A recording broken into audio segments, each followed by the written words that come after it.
Hello? Oh, Jesus. Hold on. I can hear myself.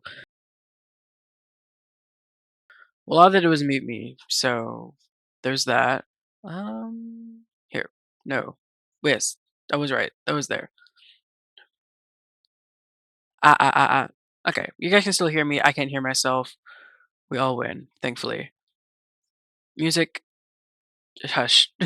Stacey speaking. You're wondering, wow, River, oh my gosh, a new model. You haven't streamed in like a month plus. Which honestly, for me, that's kind of how it goes. I do have a schedule out now. Fun fact, heart emoji. So I'm gonna stick to it. I was definitely late for the stream today, but I'm gonna stick to it. The rigging is all sorts of fucked up. I'll have to fix whatever's happening. It's definitely just because my camera can't visualize my face, and I have very bad lighting behind me. So that's happening, unfortunately. And the only physics are on my hair, which you can't really see it because I had to turn them way down because they got messed up. Um, so I just kind of slide around for real. Yeah, just kind of go back and forth. What can I say? But hi, welcome in, welcome in. Thank you, thank you. I tried my best. So congratulations on being first customer of the night. That guarantees you a singular smooch or a solid handshake, whichever you prefer. Dealer's choice. Dealer's decision? I suppose I'm the dealer, if you think about it. Receiver's choice? Maybe? Mm, one of those things is correct. Who knows? Oh, yeah, I can see many things that need to be fixed. Uh,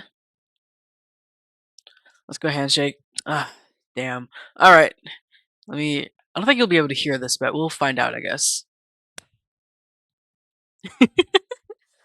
Yeah, I don't think you were able to hear it, but just get the vibes. Just imagine a firm handshake. Shakes hand, shakes hand. Nod, nod. Damn, I want smooches. Start, start. Little do you know that there's a second customer of the night where you get two smooches. Just do the redeem. I don't care if you are my girlfriend. No smooches for free. Not in this economy. Oh my gosh, Star with the second customer of the night. Welcome in, welcome in. Mwah, mwah. Also, J Money, hello, hello. I am back. Put an asterisk next to back because I say that every time I stream and I never am. Also, hello, Ray. Ravio? Ravio? What do you prefer?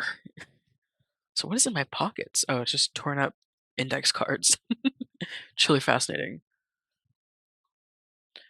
Ooh, wait, I love these. Let's see what everyone's got to drink. J Money has received a glare.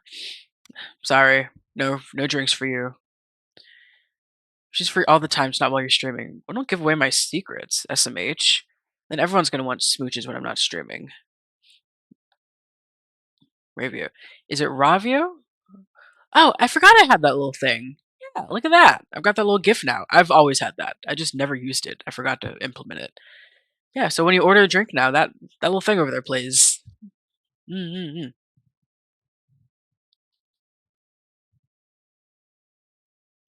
Hell yeah.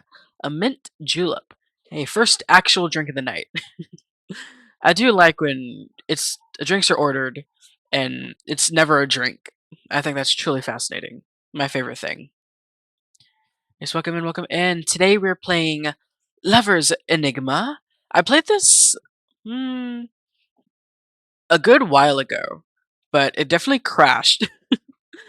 Let's see. I think I was playing the demo. It crashed. And then it got an update, and the developer was like, "Hey, we got an update. Do you want to play again?" And I said, hell yeah." And so here we are, playing again. Hmm. So I'm just gonna start completely over because I want to see if anything changed. A napkin with his number on it. Dang. You got my phone number? That's crazy. Alright. But yeah, welcome to Saloon. It's been a hot minute. It's been so long I have an actual model now. I had a model before, my little GIF tuber, my beloved. I think I still have it on here. Now I think about it. Yeah. Yeah. So I can't really. Uh, oh, I could have just done that. Here he is. Yeah, he still lives and breathes, but the dichotomy of man. What can I say? But without further ado, let me slide over here. Ta-da! To the correct one. Turn this off. We're gonna sit in uncomfortable silence for a second. Sit in it. Sit in it. Really take it in. Okay. Okay. Taken in. I present to you desktop audio. So listen to that while I make sure I don't pull up the wrong thing, because I'd be doing that. Um, Not that. Double River. Double River sounds like a nightmare. I don't know if anyone can handle Double River. Let's see, do I want game or Windows? Oh wait, hold on. This, okay. On? A little big, but other than that, hey. Just a smidge too large. But what can I say? There's this bit of hangover.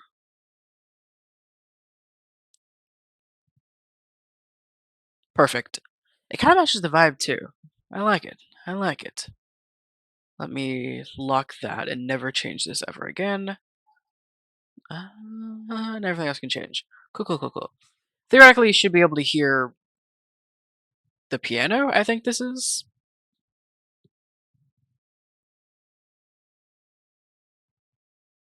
I think it's a piano. And other instruments that need not be said. Okay, the music, nice. And then now you can see my mouse. Let me make sure the border is bordering real quick. Up here, and then down, then over. It's kind of a little bit on this side, but I can live with that. I can live with a lot of things. This is one of them. And new game. My name is, shockingly enough, Still River.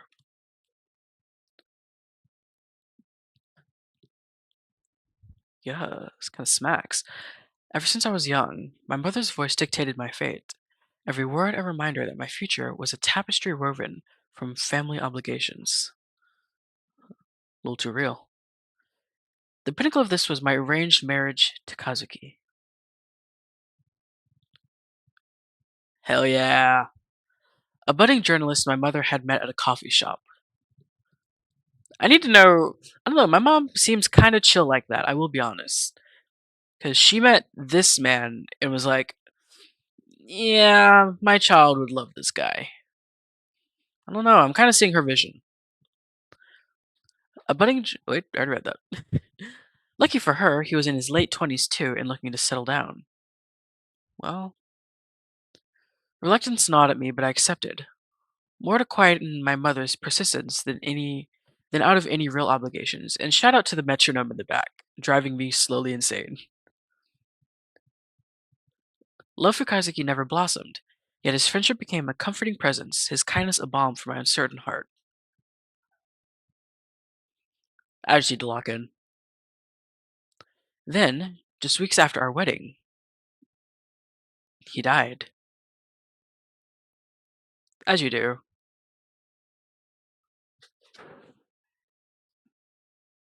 That, they said. But something about the way he died, the timing, felt wrong. Terribly wrong.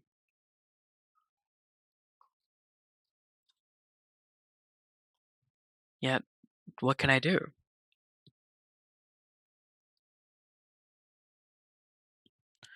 I'm an actor in a play, stuck in a role I never chose.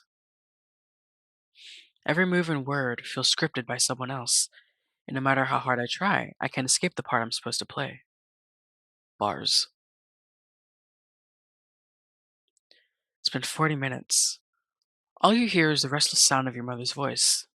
Oh, brother. Mom, I really don't think I'm ready for this. Nonsense, dear. You're not getting any younger, and it's high time you moved on.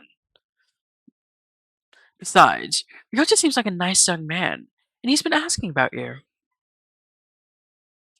I know, but I still feel like something's missing. Like, I haven't properly said goodbye. Oh, sweetheart. Always stuck in the past, aren't you? What? Your husband died? And? Literally her.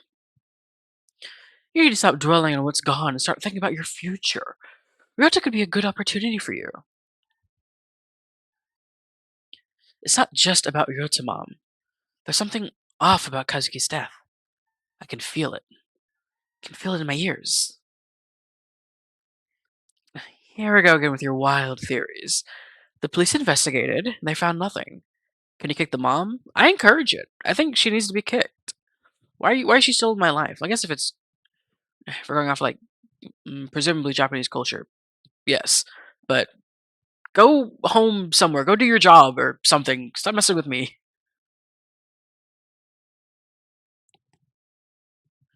You need to accept reality, River, and stop living in a fantasy world.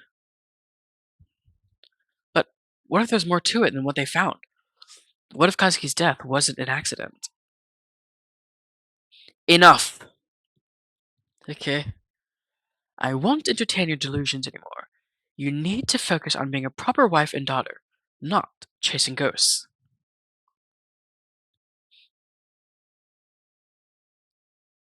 Hmm.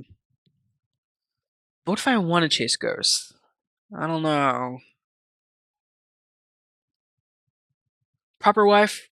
I can do that. Proper daughter? Yeah. Chasing ghosts? Hell yeah. Y- yes, Mom. Uh, good. I'll talk to you later. And remember, keep yourself together. We can't have any more embarrassing incidents like last time. Bitch. Bitch. Honestly, real. Oh, cute. That was cute. Gender neutral wife? Absolutely. Based. Based to me, my inside thoughts. I should make them outside thoughts. You sigh and stare at the phone for a moment, before glancing around the room. Your gaze wanders over to the shrine in the corner, its eerie presence casting a shadow over the otherwise mundane surroundings. Maybe Mom was right. Maybe I'm just seeing things. Well, don't give in. You can't let her win. What? Dang, you had a banger fur coat. I hope you took that. But I can't take this feeling that something's not right. I can't hear myself think. You approach the shrine, a mixture of fear and determination coursing through your veins. He'll be fine, he'll be fine, he'll be fine, it'll be fine, it'll be fine. As you reach out to touch his death photo, a chill runs down your spine,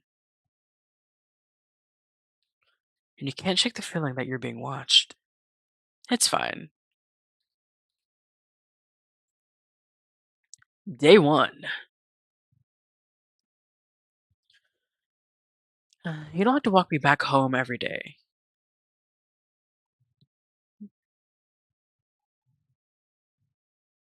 Mm, it's no big deal. No offense to our mom, and no offense to Ryota, but I don't know. I feel like Kazuki had a beat, honestly. I'm sure he's a great guy, but I don't know. We'll see.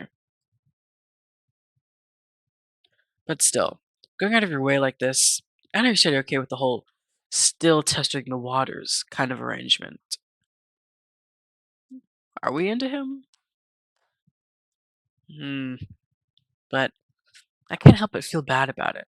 Strange vibes? He does give strange vibes. Maybe that's just how he is for real. That may just be how he looks.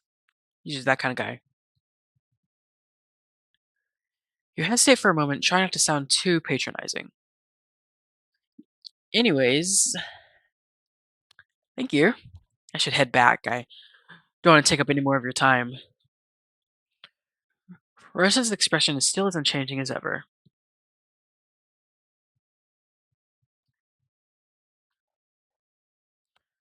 I said it's fine. Okay. It's not a bother, really. I'm just making sure you get home safely. Yeah.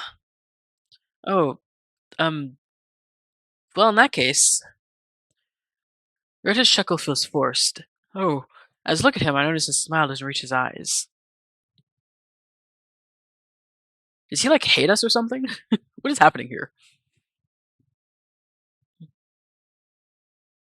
Oh, wait. Oh, I like. He definitely looks better in, like, color. I like the little blue and the red in his eyes. That's cute. Great. So, same time tomorrow?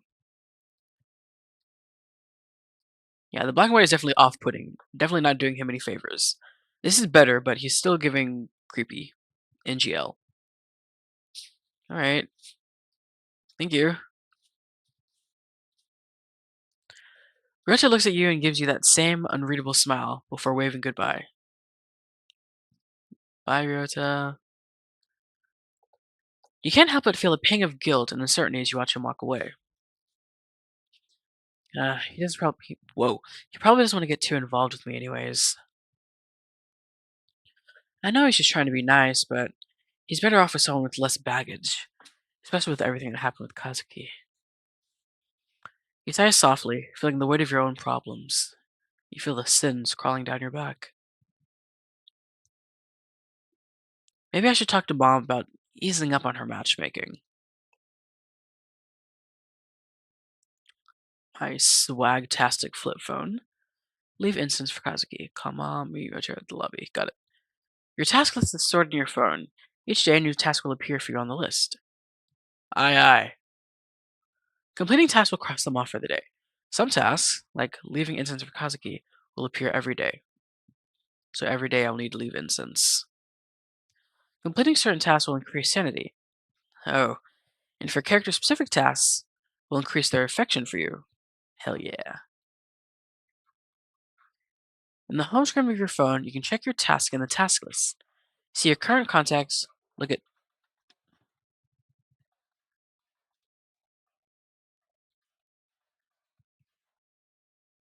You can't hear it, but my cat was going absolutely insano style on some cardboard. Good for her.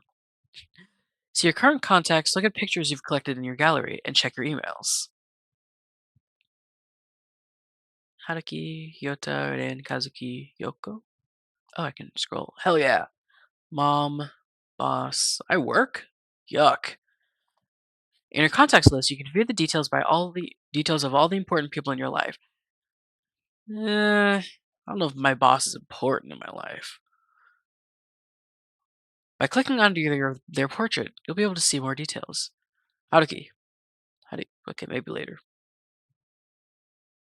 In here, you'll not only be able to see their last scene, you'll also be able to see how much affection they have for you at the bottom of the screen. Yes. 3 months ago. My childhood friend and colleague were now fake dating, no thanks to mom. Okay. Understand. Time to stop looking at your phone and start preparing to go home. Boo! I want to keep looking at my phone.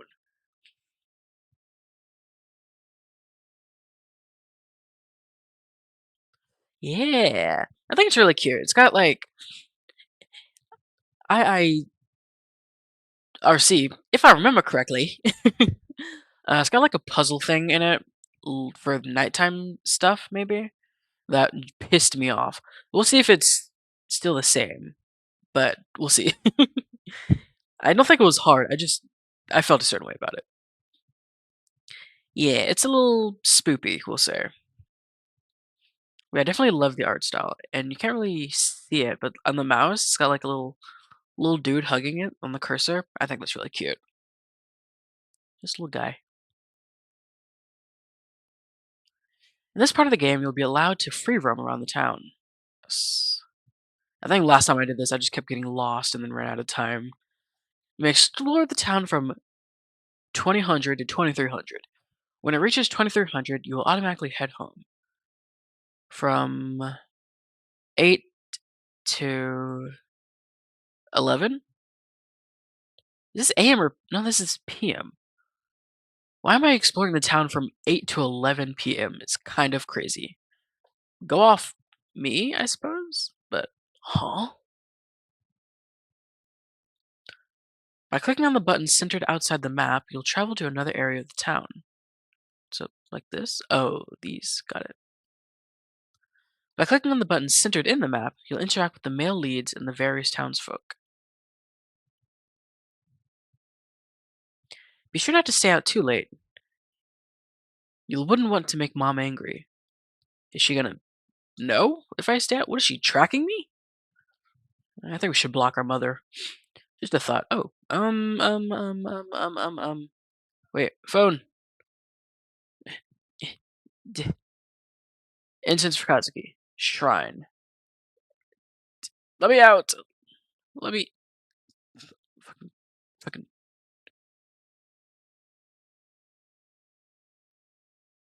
Oh, that's cute. What did I do? Oh, wait.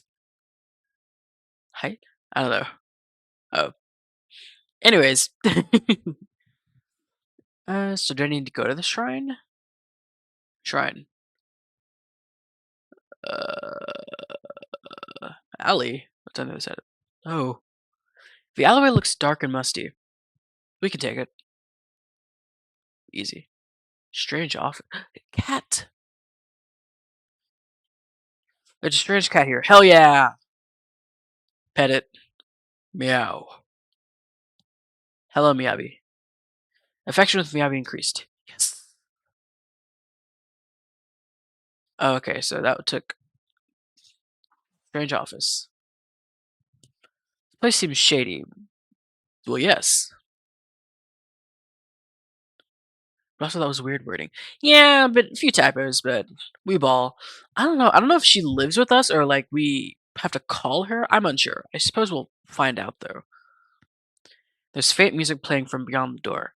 I don't know about faint, but yeah, it's definitely playing. Oh, okay, so I can't go in.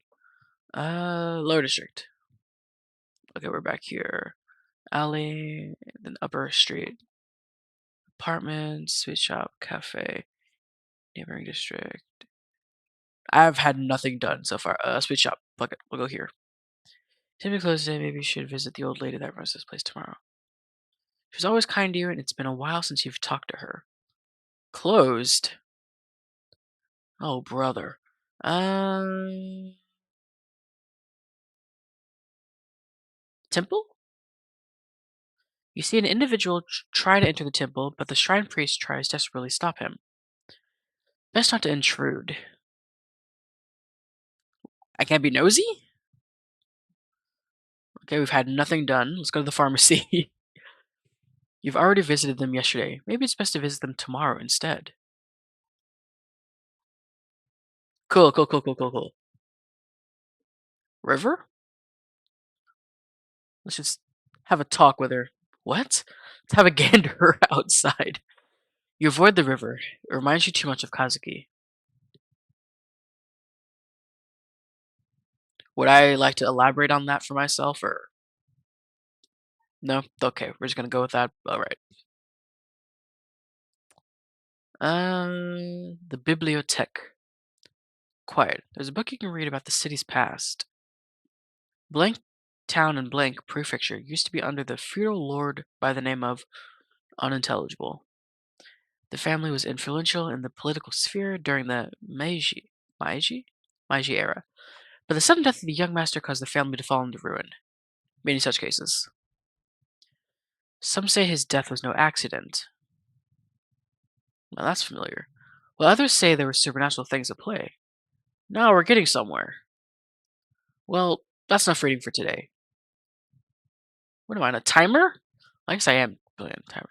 I better head home before mom gives me a mouthful. What? Well, I guess I did just go to a bunch of places that were closed. That's fine, I guess. I don't know where else I would have gone. I guess just home. I still got time. 22:05. Psh, there's plenty of time left. Upper Street. Apartments here. Cafe. I'm assuming this is home. Is the cafe closed? No, they're open. Okay, never mind. We're getting there. We're getting there. I have time left. Temple, pharmacy, convenience store, police station. Is the convenience store closed? Did we go there already?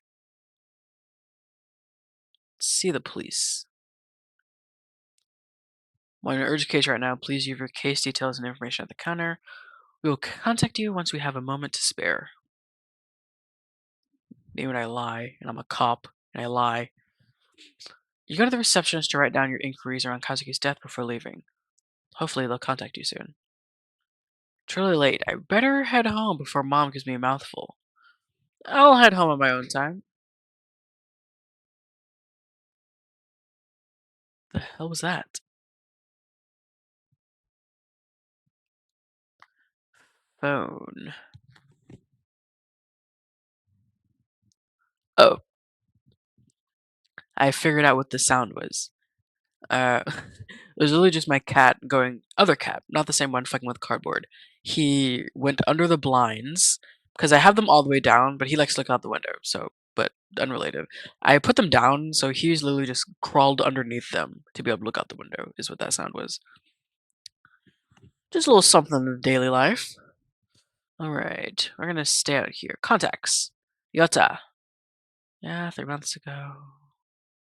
Rin. My next door neighbor, we're on neutral terms for now. Okay, okay. Kazuki dead. Before his passing, he was a journalist who yeah. He was an important friend. Shimizu Kazuki. Yoko. My childhood friend and Rigosa's sister. She's always been my closest friend. Okay, okay. Ma'am. Mom. Real. Oh, I thought I had boss, but maybe that's when I get a job? Wow, really? I gotta go home. I forgot time passed. Where's home? Bam. Yeah, this music is banging. You walk down the corridor to your apartment. Mom's gonna yell at me. Whatever. As you pass by your neighbor's unit, you hear a loud thud coming from the room inside, then a scuttle of footsteps shortly after. The door clicks open and you see a familiar yet sporadic silhouette pop out from behind the door. Hell yeah, Rin. You. Oh, you. I. Um. Before you can say anything else, he cuts you off. Can you stop leaving your trash outside? And when you leave the house during the day, you're always so noisy.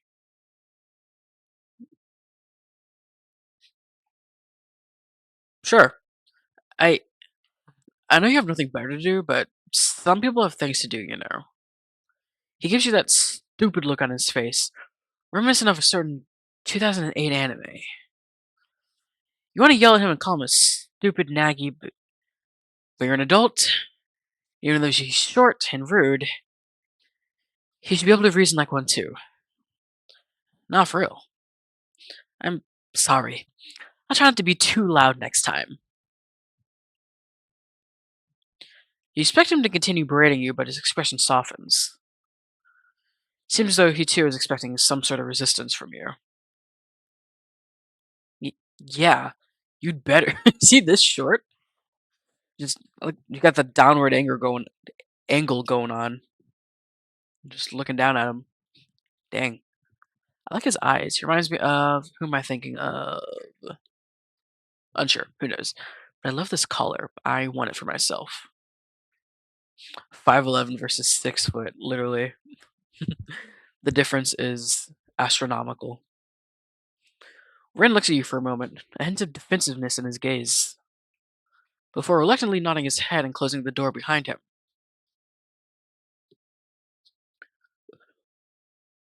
What a strange guy. I barely see him, and when I do, he lectures me. Ugh, whatever. Can't let some weirdo ruin my day. Bum, bum, bum, bum. Oh,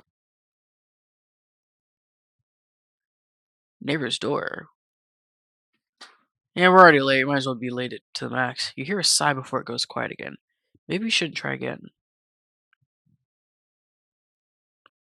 Damn. I was hoping if I just. Well, hold on. They're time to charm. Got it.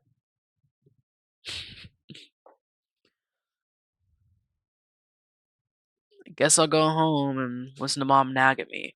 Maybe she'll give me a bit of leeway. It was only 20 minutes. You finally enter your apartment. A groan escapes from your lips as you're finally able to kick off your shoes and collapse, exhausted onto the couch. Why do I always deal with weirdos after a long day of work?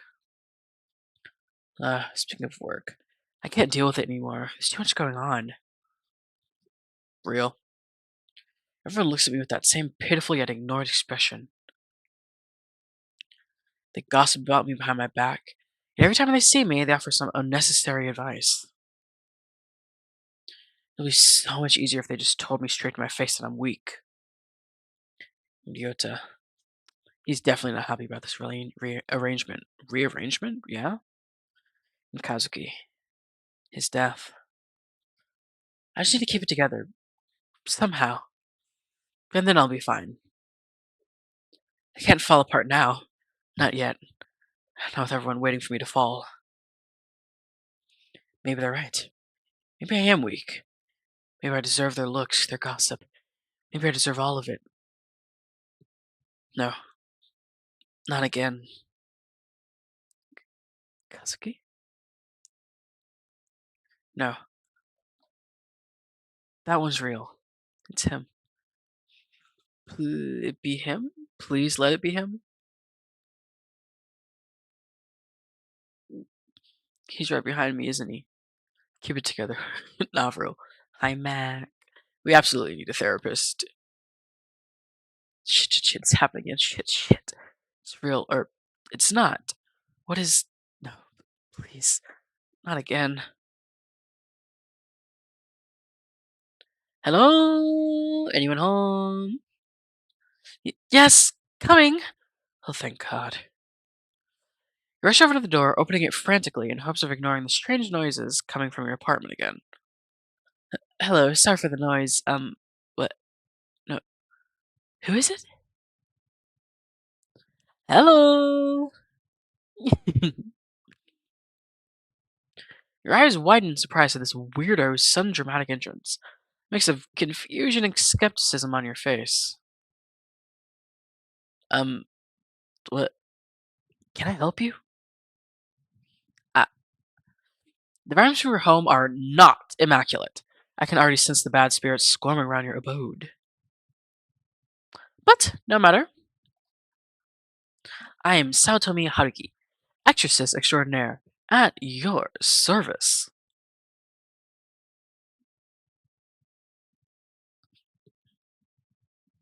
Smash. You blink, taken aback by Haruki's grandiose introduction. Real?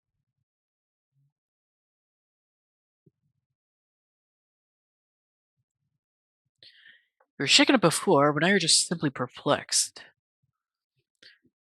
Who the hell is this guy? Get a load of this guy. Uh, exorcist? Haruki pauses for a moment, seemingly as though analyzing you a bit, his face showing a momentary tinge of shock. Then he shakes his head as if to shrug off the thought before continuing on with his introduction. Indeed, your esteemed mother has employed my services to assist with the spiritual disturbances plaguing this dwelling. Hmm. Yeah, I'm sure she did. Your skepticism grows as you eye Haruki warily. Look, give me a second.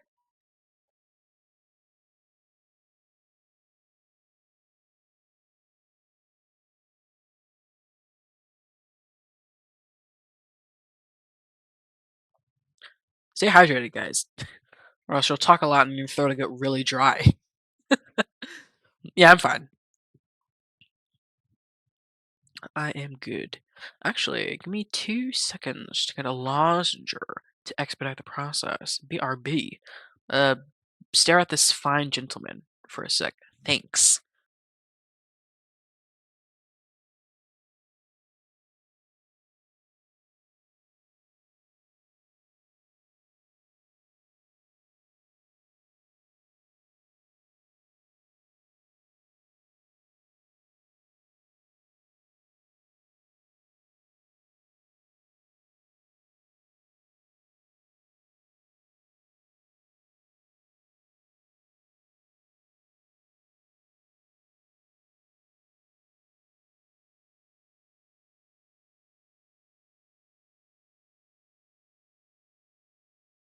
Why did my Spotify start playing? What the hell?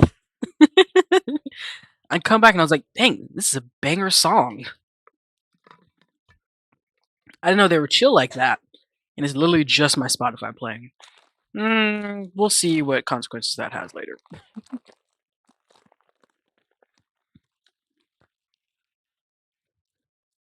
You look so sick. Thank you, Felix. Also, welcome in, welcome in. Ka-chow, ka-chow. I will eventually turn up my physics so you can actually see like my hair move and stuff. I have physics, I swear. I just turned them really, really, really, really low. Yes, everyone go hydrate. It's very important to stay well watered. All right, let's get back into this absolute baddie. Bam. Oh, okay. And you're sure you can handle it. Fear not, fair maiden. My reputation precedes me. Is this his voice? I guess. I don't know. I want it to be like a, mm, oh, princess, but like not that. If you're getting the vibes. Fear not, fair maiden. I don't know. We'll figure it out. While some may doubt my methods, I assure you I possess genuine spiritual prowess. No, I believe you totally. Doubt fills your mind, but at this point, is embracing a bit of spiritual fanfare really the worst idea you've had? Probably not. Well, I suppose it can't hurt to give it a try. Haruki beams at you, his smile shrewd yet unreadable. Excellent! With your cooperation, we shall banish these troublesome spirits post-haste. Now shall we begin? You hesitate, staring at the strange man once again. Alright. Maybe letting some weirdo into your house isn't really the best idea. Actually, I appreciate your offer. Get out of the way of the screen, I can't see, Megan. But I think it might be better if you came back another time. I need some the time to prepare myself for your methods. Haruki's smile falters, but he nods, reluctantly accepting your request. I understand, dear client, though I must say the spirits may not be so patient. But if it is your wish, I shall honor it. Until next time, then. And there he goes, I guess. Just like that, the exorcist disappears as mysteriously he had appeared. You close the door and turn back into your apartment, trying to steady your breath. As the silence settles, a sudden tremor courses through the room. Well, take two. The furniture rattles and that unsettling croaking noise fills the air again, sending a shiver down your spine. Ugh, I thought it'd be gone by now, but it's still happening. Hmm. Because I didn't light the incense? Maybe. No. What was it? I need to check my phone. I'm checking. No mail. I'm a loser. History. Oh, what? That's cool. Gifts. What? That takes 5 minutes every time I do something? What? Ooh, we have his phone number. Bit of an oddball. Maybe. Oh, hold on.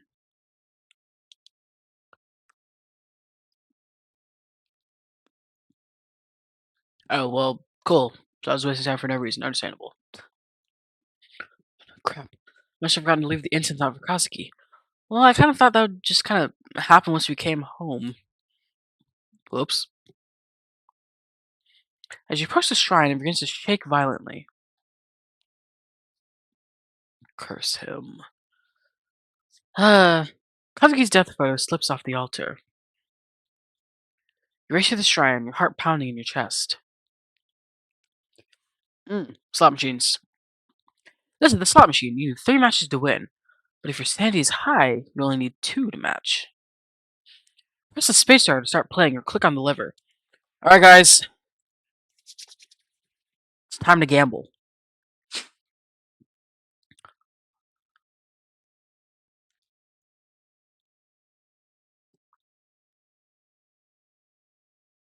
Fuck, I need to remember the order. Hold on. Okay, side bang and then pull it. Got it, got it, got it, got it. Okay, okay, okay, okay. Side bang, pull it. Got it, got it, got it, got it, got it. Uh-huh. I'm too good at this. Jackpot! Let's go gambling. I can't stop winning. You manage to catch the photo just in time, clutching it tightly as you stare at it. Your heart still beating loudly in your chest. Surprised at your own reflexes, you gaze at the photo longingly, wondering if some divine intervention had guided your hand. You take a deep breath, trying to collect your scattered thoughts. With trembling hands, you carefully place the photo back on the mantle. Stepping back, whoa, you let your eyes linger on the image, your heart heavy with a mix of confusion and longing. The room feels eerily quiet, the silence amplifying the turmoil in your mind.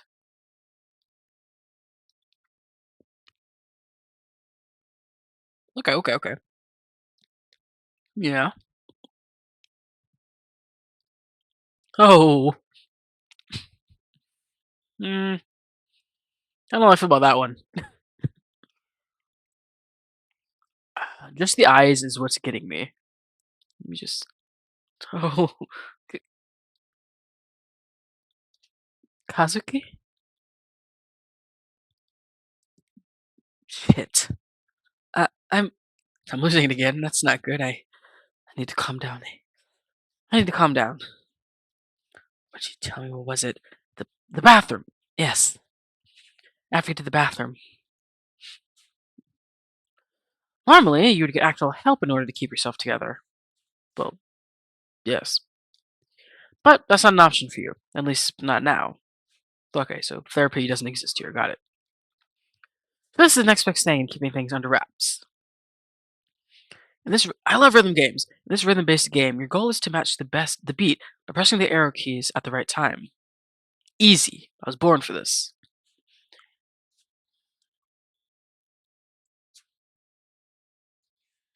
Arrow icons will appear on the screen in sync with the music. Hit the corresponding arrow keys just when it lines up with the target zone. I'm gonna turn this down a smidge.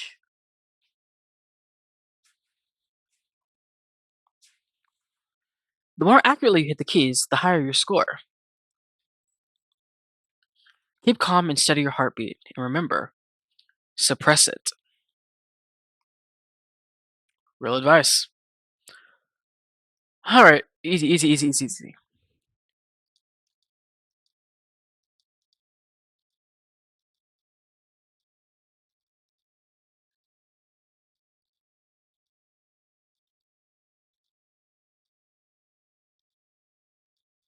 Shit.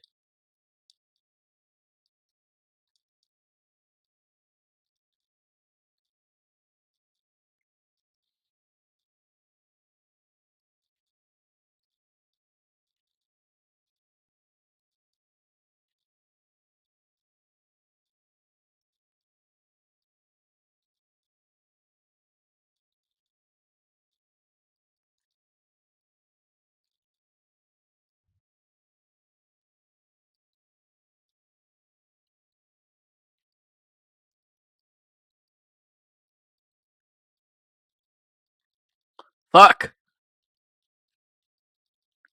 I'm fucked. Easy. Easy. That was. Ah. Alright. Easy, easy. I can't help but notice. I fear. I don't know if that went to the beat. I don't know. I'd have to like listen to that again and like try it again. Because I don't know if that. Who knows? The programming language? My favorite kind of udon. You betcha. Alright, so we survived or whatever. My head hurts. I should go to bed.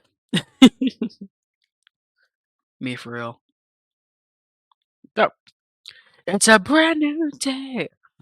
I'm lighting incense. We're doing this right here, right now. You try to do it every day, but today you can't bring yourself to touch it for some reason. Your stomach turns as you gaze at his death photo. He looks the same as he did the morning he left. Take a final look before turning away. Today's been so much already. We're not gonna light the incense? Whatever. You fumble for the light switch in the dark. Your hand brushes against a sharp edge on your nightstand, and you feel a sudden stinging pain. You pull your hand back quickly, but it's too late.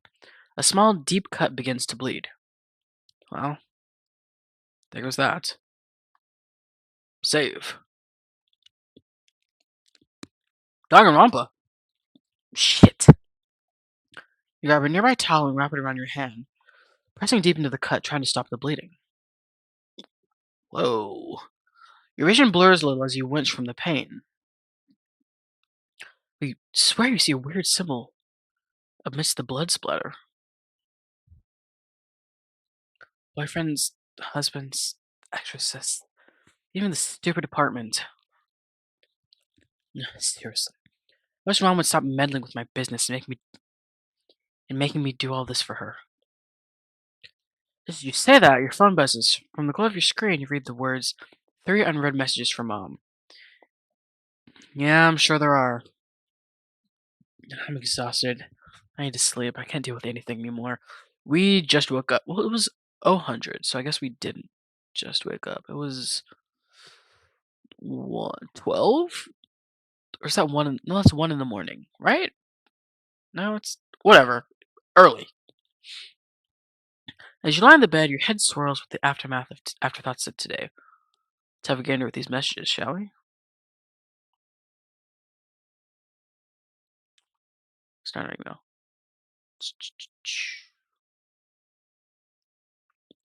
How do I read my messages? Oh, is it these things? No, it's what?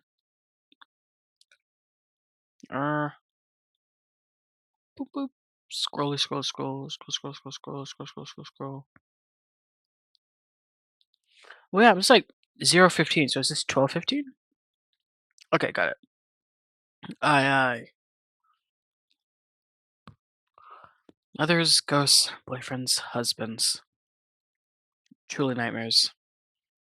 Duty, sins, choice, and most importantly, you. Do your choices matter? You can't help but worry about yourself. You can sense that things are changing, and no matter what you do, you can't stop it. You don't want to sleep just yet. There's so many things to do. But your eyes give out as you lay there on your bed. Your thoughts are finally quieting down, and all you hear is the same resounding sound of drums. Day 2. Bound by desire. Cursed heart. Everything is a curse. Right. I can head home from here. I'd not take up too much of your time, Goethe. It's not a problem for me to escort you back. Okay. Oh, well, just have to get some stuff on my way home. Dinner and such. Yeah, I won't insist then. Have a safe walk home, River. Goethe leaves, heading towards the cafe. Maybe he's just visiting Yoko before going home. Yoko, our best friend, his sister works at cafe. Got it. Bzzz. Your heart rate was unnaturally high last night. What do I keep telling you? Keep yourself together, River. Just follow your routine, it will be okay. Just remember to do as I say. Right. Ugh. Why can't she mind her own business? Whatever. I still have other things I need to do. Keep Sandy high. Oh, jeez. Okay. Oh, there's so much on this freaking list. Alright, hold on. Okay, just in general, keep Sandy high. Alright. Go to the temple to get incense. Convenience store, sweet shop, cafe. Okay. Anyway, just get some offering for Kazuki's shrine before going home. Thankfully, this temple is still open at this hour. Be able to explore the town from 200, 220, 2000? Yeah, to 2300. Mail leads scattered across the map outside several locations. You'll be able to interact with them. You can also interact with various other townsfolk for other side interactions. Ooh. However, they won't wait forever. Some interactions will disappear after a certain time, so choose wisely. Additionally, any interactions involving the main characters will automatically advance time by an hour. Plan your night carefully. Got it. Temple, get incense first. Oh, fucking course he's here. Hubba hubba. As you approach the temple, you see Haruki being hastily escorted out by an irate monk. Okay, so that was him yesterday. Definitely irate. Seriously, stop handing out your business cards to people trying to pray. This is holy ground, not a business conference. Haruki, perturbed by the monk's anger, tries to defend himself as he's pushed to the exit. Whoa! You're wanting the grind for the bread. You get me? I'm an actual exorcist. I'm here to help.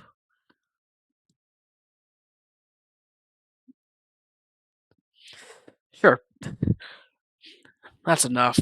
You've had it with your antics. Leave before I call the police again. Jeez. I'm doing what's called marketing, alright? People need my help. And I'm not gonna stop spreading the word. Speak up, watch, leave.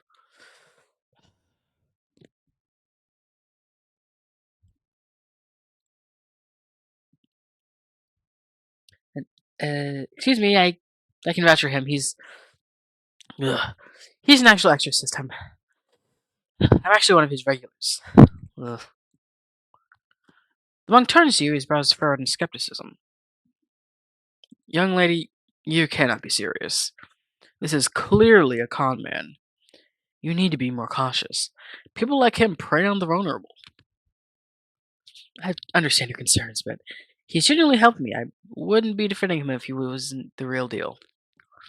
Eh. The monk studies your expression. His stern looks softening slightly as he considers your words. You honestly believe that? It's hard to believe anyone would find help from such a character.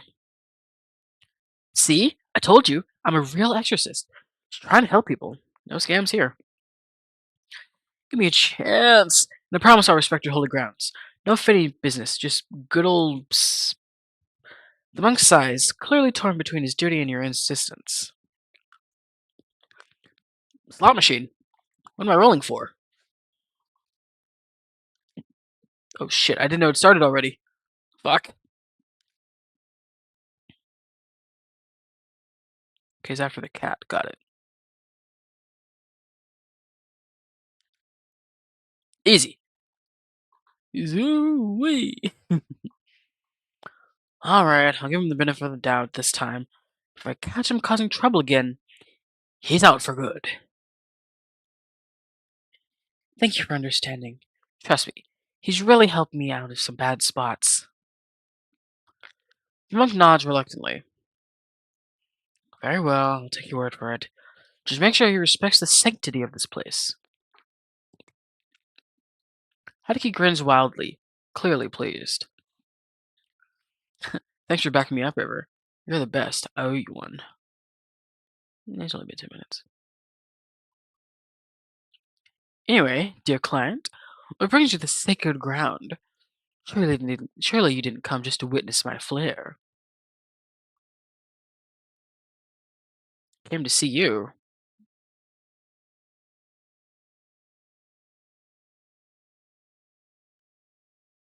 I mean, surely I can flirt and get the stuff I need to not be maybe killed by my dead husband. Hmm. Came to get stuff for Kazuki. Oh, what a kind-hearted wife. Blech. How commendable. Though, I must add a little note. Simply bringing gifts might not suffice to appease all spirits, especially those of the rather malevolent kind. That's where you come in. He's not an evil spirit. I don't know if he's an evil spirit, but he's definitely not completely good. That's where you come in. You flatter me, my dearest client.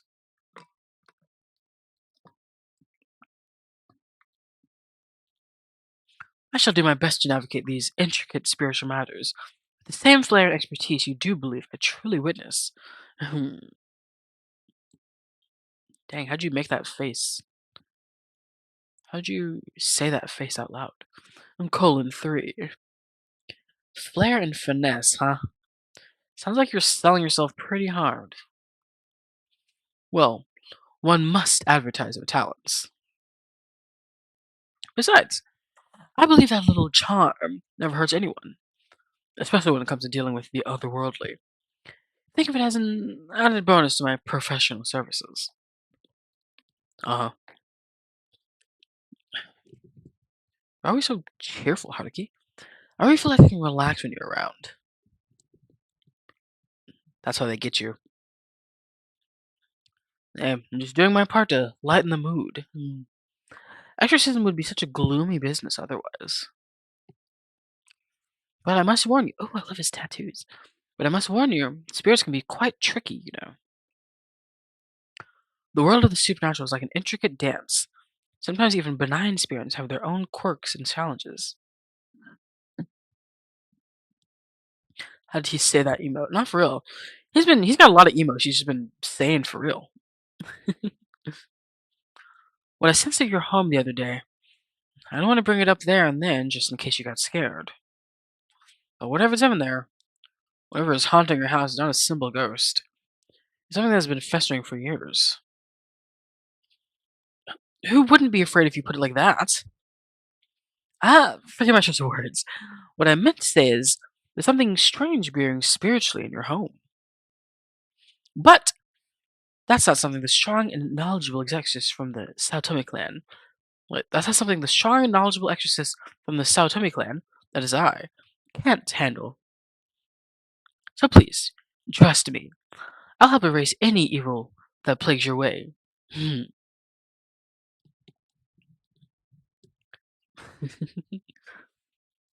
emoticons are so cute.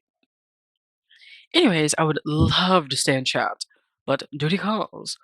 Remember to contact me if anything happens. I'll be off. With a dramatic flourish of his coat, Mikey turns and heads down the temple steps, disappearing into the bustling streets. You watch him go, a mix of amusement and reassurance setting in. Despite his eccentricities, Haruki's presence feels undeniably comforting. Alright. I'd better go get Kazuki's instance while I'm here. What? Oh, they just crossed off, yes. Looking for croissant? Eh. Do you need to visit a convenience store? I'll probably go to the convenience store and then go home, maybe? We'll see. Yes.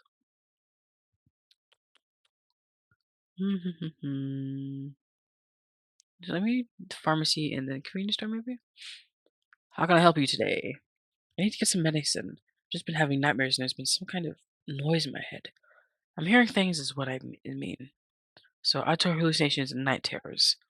These tend to happen during high levels of stress and lead to a lack of sleep, which can cause some of the nightmares when you're able to sleep. Have been regularly stressed out, dealing with such stresses properly. Yes, and probably not. Lie. Yeah, I've been yoga and all that. Meditation, but maybe it's not working out for me. I'll just try something else. Yeah. Thanks. I'll just take a refill on my medicine. She hands you your regular prescription. Oh, okay, hold on. Okay. Cat, ham, Ren, ham, Ren. Ooh, hooey. I, yeah, I'll try that. Thanks. The girl gives you a customer service worthy smile. Very well. Thank you for visiting us and have a nice day. Okay. Convenience store. Oh, Ren works here. We were just talking about you. Ren gives the door a blank look. Welcome. Oh. His face twists up in disgust. Whatever. It's you. Well, don't look too excited. Look, just get what you need to go home. I don't need you to make a mess of my job, too. You couldn't get enough of me. Ren scoffs, but there's a hint of appreciation in his face. I don't have a clue what you're talking about. Just get what you need. When you pick up the items that you needed, you head back to the counter to purchase them. Ren begins to scan your items silently. He pauses scanning and silently looks at the air freshener among your items and gives you an approving look. Because I want my apartment to smell clean and not like shit. You look at him confused at his actions. This isn't the worst thing you could have bought. It's the brand I always get. Okay, fair enough. He appears almost bashful at the admission, as if he has shared a massive secret. Seemingly realizing the strangeness of his statement, he hastily scans the rest of your items without saying another word.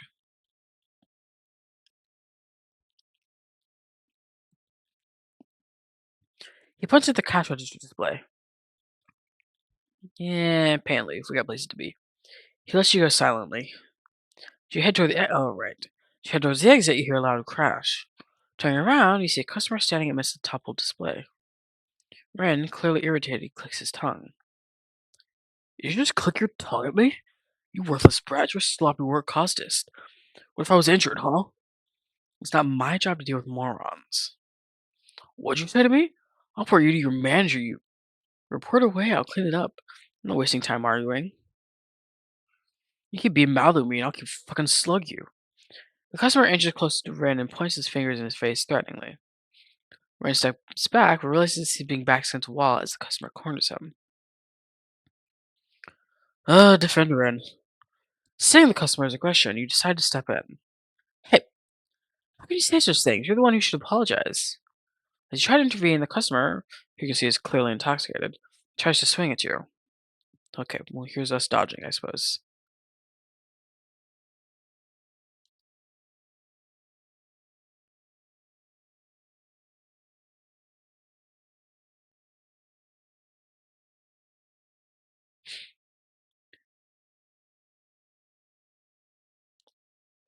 If you're wondering what that ominous silence was, I closed my eyes for like 2 seconds and like had like a micro. I don't know what just happened, but yeah, I literally like closed my eyes for a few seconds and it was almost over for me. Huh, serves you right. Ren takes the mop in his hand and continues to hit the already down customer. Hell yeah, Ren, get into it. Take that and that. Ren, I think he's had enough.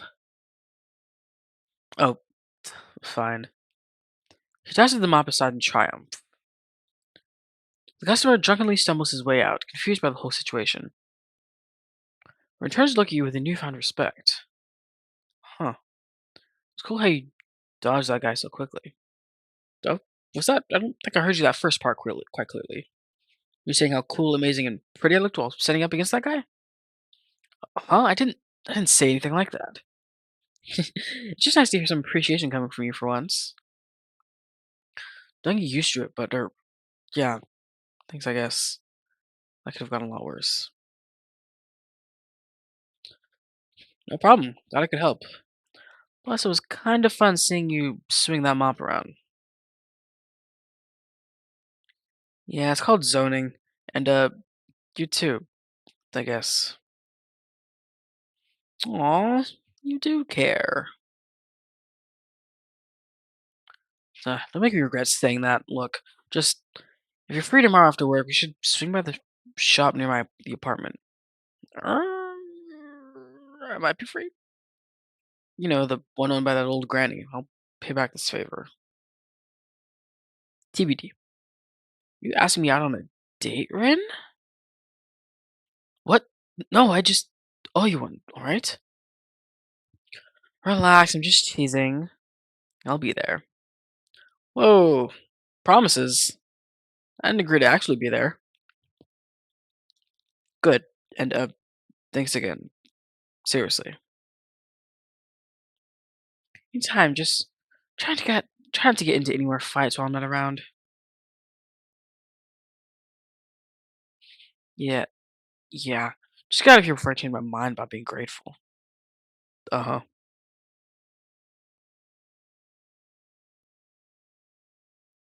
With that, Ring gives you a nod of appreciation before turning back to his duties. You leave the store feeling accomplished. You got to see a cuter side of Rin to boot.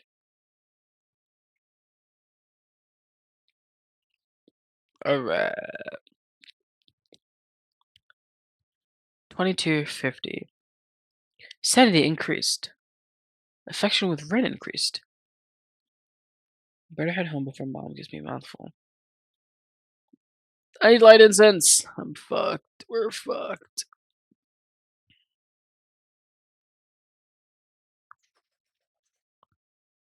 You step into your apartment.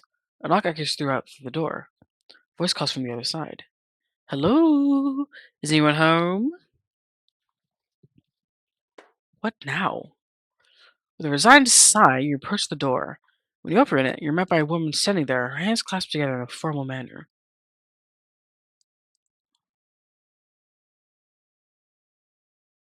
Uh, Smash, but I'm gonna have to pass in this instance because I'm fairly certain she's like a cult leader. Yeah, I got it. Have you found salvation through Hiroshi no Kami? Uh, can't say I've heard of the guy.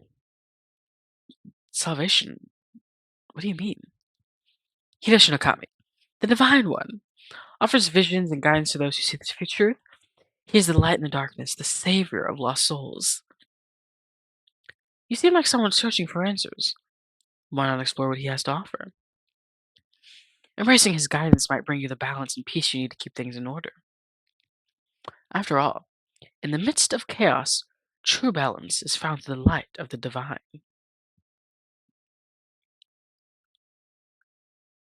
I think I'm good. I think I've heard enough. Maybe next time, guys. Promise. No thanks. I don't really want to.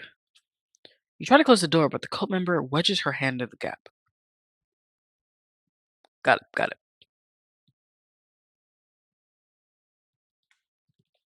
Why is it not? There we go. I understand your reluctance, but Hiroshi no Kami's light is too important to ignore. This path offers salvation and purpose, and turning away now means missing out on a profound truth. Please reconsider.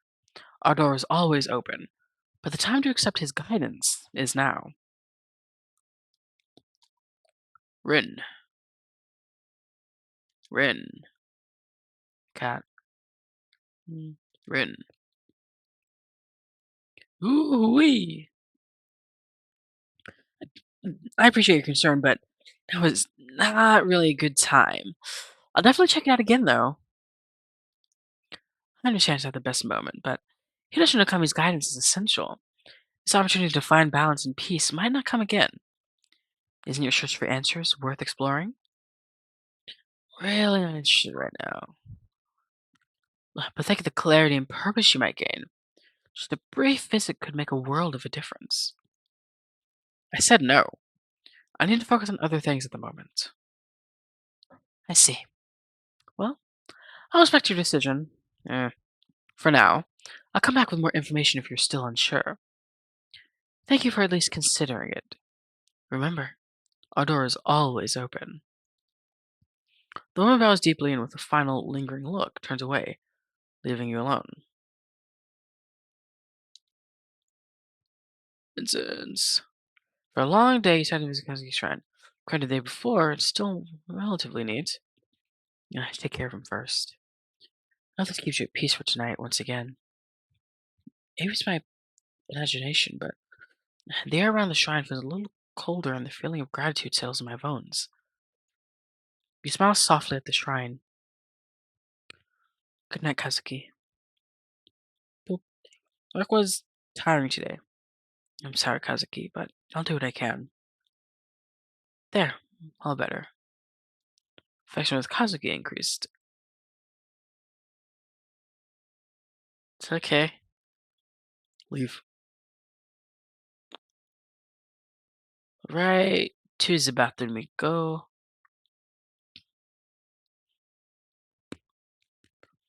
You're keeping it together. Whoa, you're keeping it together pretty well, but there's no harm in making sure you're extra calm. Funky vibe meltdown. Ooh. Um, I kind of listen to meltdown.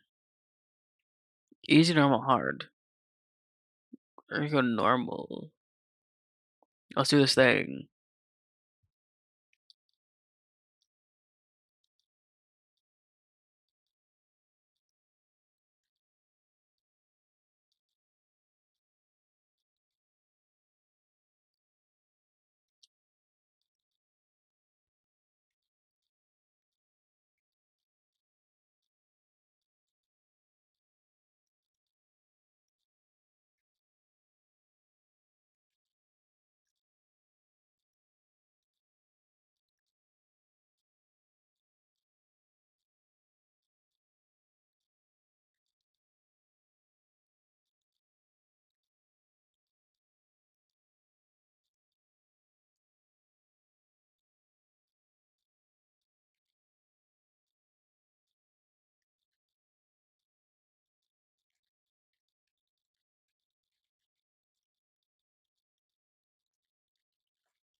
Okay, okay, okay.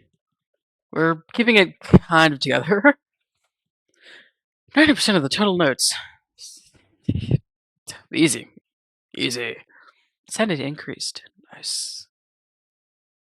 Oh,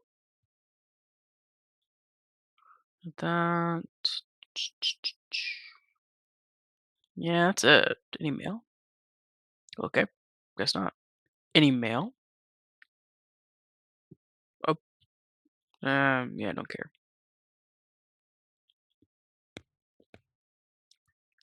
Call, call, call. Oh, I guess not. Alas. Hell yeah. Oh, oh, you can look back. Yes. Hell yeah. That's what it's all about. Um, window. Remains closed from the previous day. Oh, good. Do you still want to open the window? Open it.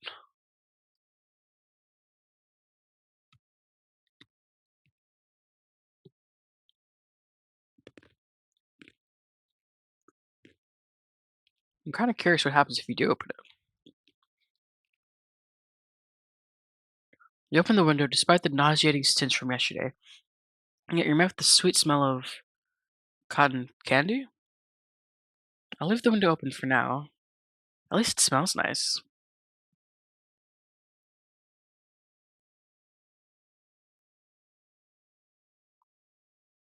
I guess we can go to bed?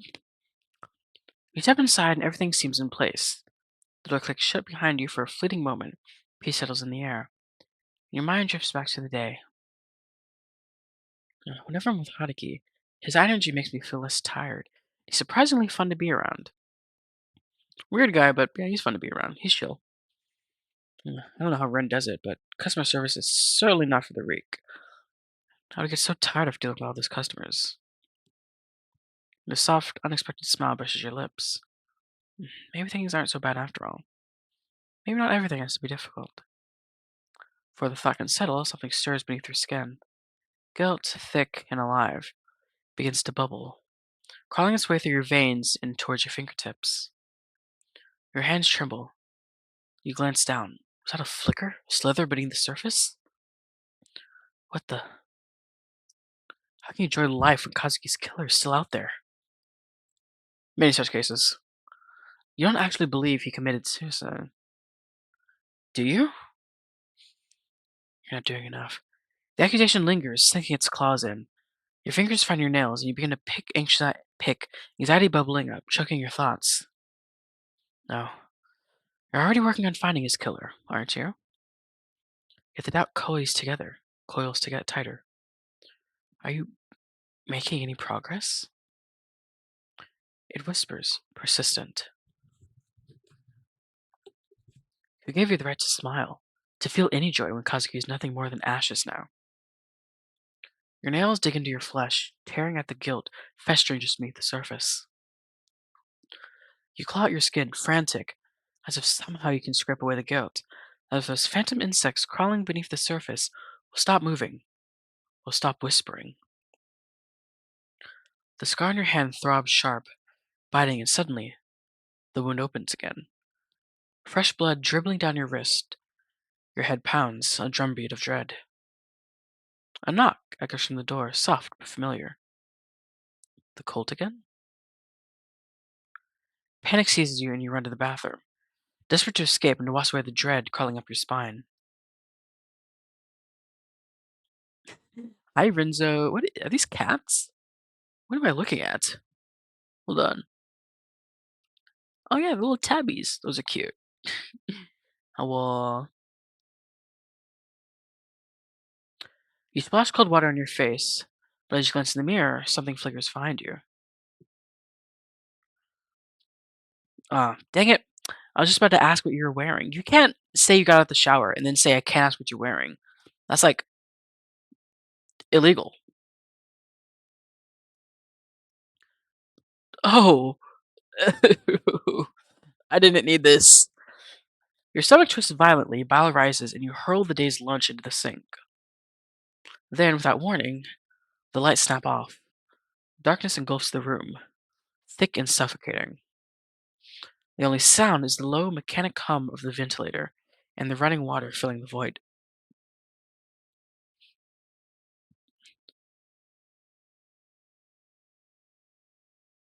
And then, footsteps, thumping, scuttling, someone is outside the bathroom door. Is now a bad time to say that I left my window open in game? Like that was a conscious decision I made. I'm sure this is fine. I'm sure nothing can go wrong here. Eh, River. A voice calls out to you. "M- Mom? No, it can't be. She's far away. Too far to be here. Okay, so we yap at our mom via telephone. Got it. You shake the thought away, but the thumping grows louder, and cold dread seeps into your bones. The wound on your head bleeds more, hand bleeds more, pain shooting up your arm. Kazuki. You whisper a prayer, barely audible. Sorry, please, I'll find your killer, I swear. Your phone buzzes in the dark, cutting through the tensions. I when the light snaps off, literally. Like, what the hell? Notification flashing is from your mom. Remember to call if you need help. Your heart clenches, a bitter laugh slipping from your lips. Fuck that. I'm not calling that bitch.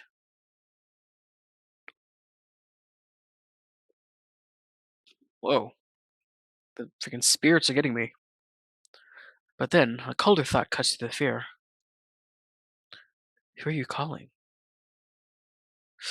Ryota, Haruki, right to Kazuki, run out. Run out? Oh yeah, maybe I'm freaking crazy. We gotta call Haruki. Exorcist extraordinaire will surely save us. Your hands trembled as you pulled your phone out to call the only person you knew who could deal with this. Hmm. Ring ding, ring, ring. Coop. Hello, dear client. Those pesky spirits being restless again. Or perhaps they're moving things around your apartment. Fear not, for my services are always at your disposal. You were so taken back by his precise knowledge of your predicament, the rest of his bombastic greeting went right over your head. How'd you... th- Anyway, you're right. Things my things my apartment removed while I was at work. I swear my apartment was empty and no one was here at home. When I got back, everything was a mess, and something felt off. I know what it was, but it felt supernatural, perchance? Hmm? Please just come over and help me. Of course. I'll be there shortly, milady. Beep, beep, beep. Despite how odd he is, I can't help but feel reassured. The chill of the apartment sends shivers down your spine. And so, partly against your better judgment, you step out of your apartment to wait for Haruki to arrive. Right. When the steady tapping of Haruki's shoes finally echoed down the hallway, the sun has already started setting. He waves at you before grasping the doorknob and opening the door with a flourish. After a brief moment, he pauses in the doorway, turns, and gives me a wide grin. My, my, this is quite the energetic spirit we have here. Of course, this will not be an issue for me. I would advise that you step back a bit, milady. You obediently take Haruki's advice and take a few steps back. Haruki, almost in a strategically like fashion, places candles around my apartment. He then comes back to the doorway and prepares to chant. The air of the room starts to feel charged as Haruki's voice takes on a melodic quality. Words that I have no understanding of flow like water from his lips. His hands trace intricate patterns through the air, the candles flickering wildly as the flames dance erratically in non existent wind. It doesn't take long for the room to fill with unsettling energy. A chill runs down your spine as the cold draft rustles curtains, sending shivers across your skin. The melodic chanting is suddenly interrupted. Haruki clutches his chest, staggering. A faint trickle of blood escapes from the corner of his mouth. Each cough sends specks of blood splattering onto the floor. My floor! What? The room is filled with the sound of his labored breathing, and the eerie silence is only accompanied by the ticking of the clock. The flickering candle slowly calms as Haruki straightens slowly, wiping his mouth with the back of his hand only to unconsciously smear it instead. It's it's fine, just a particularly strong spirit. I'll manage. Though something like this can't possibly stop the strongest exorcist around here. Of course. Something as minute as this can't keep me down. With the strength of 1,000 suns and the wisdom of ancient sages, I shall vanquish any spirits that dares to disturb your peace. Mm, But a bit of added protection won't hurt. I picked this up from the temple today. It's not as strong as me, of course, but it does work. And even if it doesn't, it does add as a cute little addition to your bags. Right. Haruki digs through his bag and pulls out a small lucky charm with a cute cat face on it. It is cute. Please have it. It's okay, I guess. Thank you. It looks like you. Did you steal it, Haruki? I have to ask. Um, well, I feel like I know the answer, but how little faith do you have in me? I, uh, borrowed it. Hmm, borrowed it, huh? You're not planning on returning it, are you? Well, it's on a permanent loan. Besides, uh, the temple has plenty of these. One less won't hurt. Plus, you need it more than they do right now. I guess you're right. Next time, maybe ask before you borrow something. Duly noted. But desperate times call for desperate measures. Protecting you is worth a little rule bending. This charm is special, has an extra layer of protection that most don't. Well, I do feel a bit safer with it around. Thanks, Haruki. Anything for you, milady? Every time he says milady, I think of like Cat Noir from Miraculous Ladybug. Just haunting my dreams. Get this cookie. Alice waving around leaves his sleeve pulled up, revealing tattoos on his arm that seem closer to carvings than ink.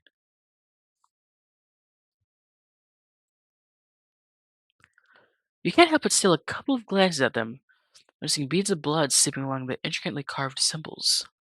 Ooh.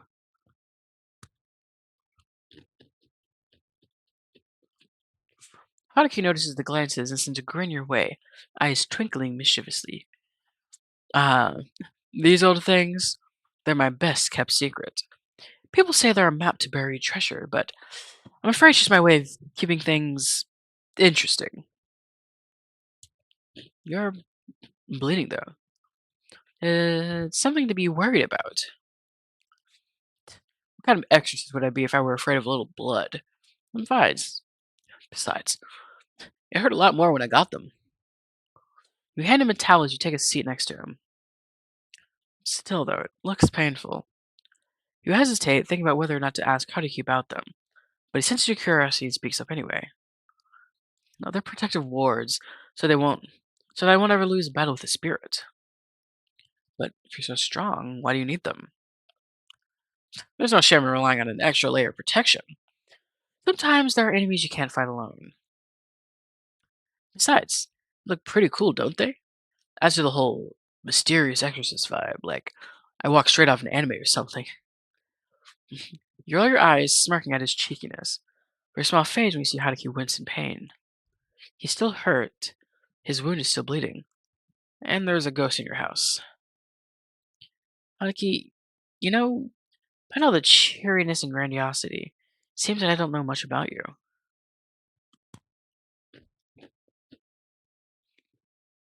He pauses, his expression shifting as he searches for the right words before finally responding.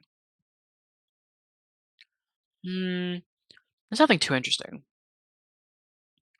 Haruki's smile fades slightly, his eyes distant as if he's sorting through unpleasant memories. Or perhaps he's still dealing with the pain. Well, I've always been spiritually gifted. It's been my thing for decades. It's the only thing I have. It might not seem like it, but I guess there's responsibility to it. Oh, then I like mackerel. Mackerel's alright, I suppose. Alright? It's the food of the gods.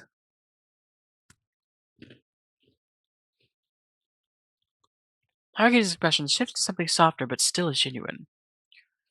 I know it might be hard to trust someone like me, but for some reason you do. Thank you. I appreciate it.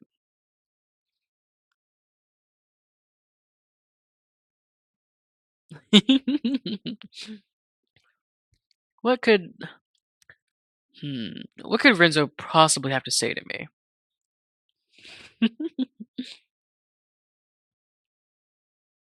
Also, welcome in, welcome in. Is that he's stinky? Because he do be that sometimes. I will not lie. Sometimes he's a little stinky. Howard.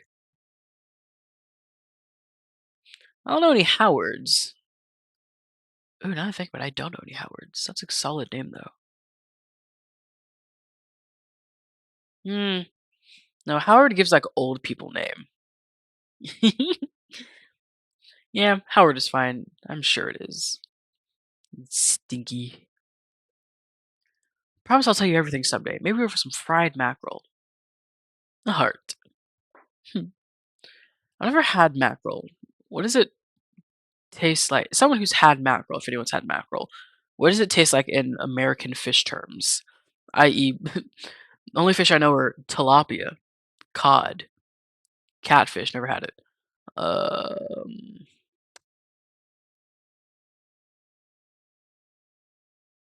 s- skit. What are the frick? What are they called? It's the really little ones that you can eat the bones of. Is it scrimps? No, that's something else. That's just shrimp, but different. What am I thinking of? I feel like it starts with a, like SC or something. No, it's not sardines. Mm, s- fuck. It's not sardines. You guys are gaslighting me into thinking sardines. It's not that. Usually, like, it's not cod. No, they're tiny. They're small like sardines, but they're not sardines. And you usually just can. They're not anchovies. I fucking hate anchovies. And you usually like kind of fry them whole, maybe, and you eat them like bones and all. Usually, hold on, I'm looking this up. You guys are making me feel freaking crazy. The ones in the cans, they're not in cans. I don't think so. Hold on. Fried fish eat a whole. Small.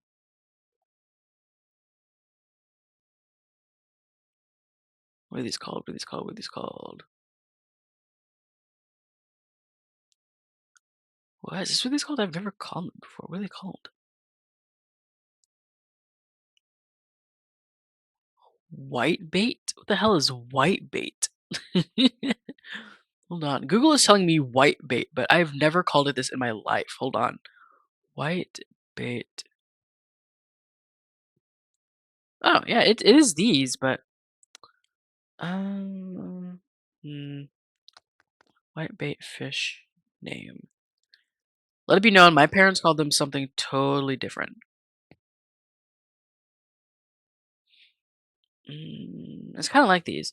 It's not sardines. Let it be known that sardines is definitely what comes up. Sand eel, I guess. Silver sides, no. Juvenile anchovies and sardines. Hmm, maybe.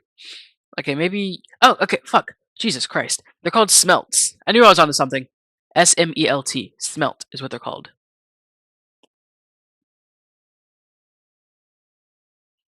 Ugh. I knew it wasn't crazy, and they are a type of fish. Alright. Sol silvery schooling fish found in northern hemisphere. Alright. Phew. Whew, that was a tough one. Alrighty. One's in the cans. I don't think they come in cans. I would never gaslight myself. Just like I never lie, ever.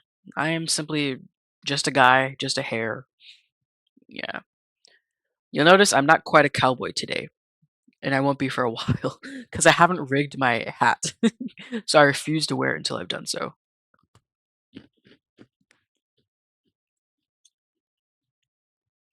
Fried mackerel. You give a soft chuckle at his playful remark, as he returns to his usual demeanor. He adjusts his sleeves to conceal his tattoos once more. You are an O'Hare. I'm simply an O'Hare. I say let it die. Let it die, let it die, let it shrivel up and die. Who's with me? Many such cases. Very extremely distant cousin of mine, you know. The little ritual I did should keep them quiet for a while, but watch out. This was one persistent spirit.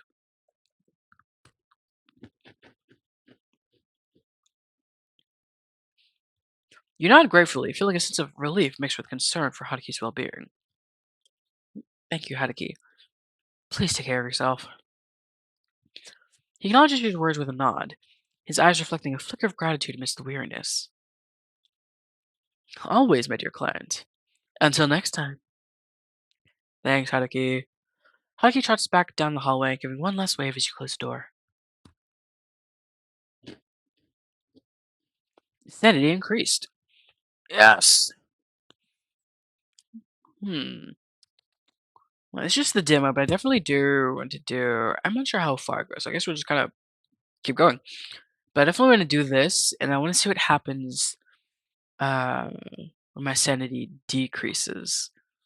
So if I just like miss everything, so I'm gonna do kind of the same stuff I did this time, but just miss all the slot machines. Do those really badly, intentionally, and then do really badly on the rhythm game for a different run. We'll see how that goes. I'm curious. Faction with Haruki increased. Yes. We're gonna have that man wipe before we know it.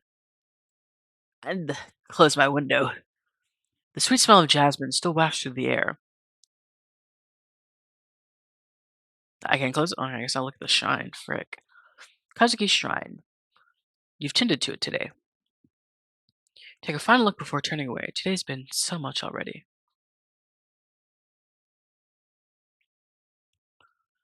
Who's on the phone? Anybody? Yeah, whatever.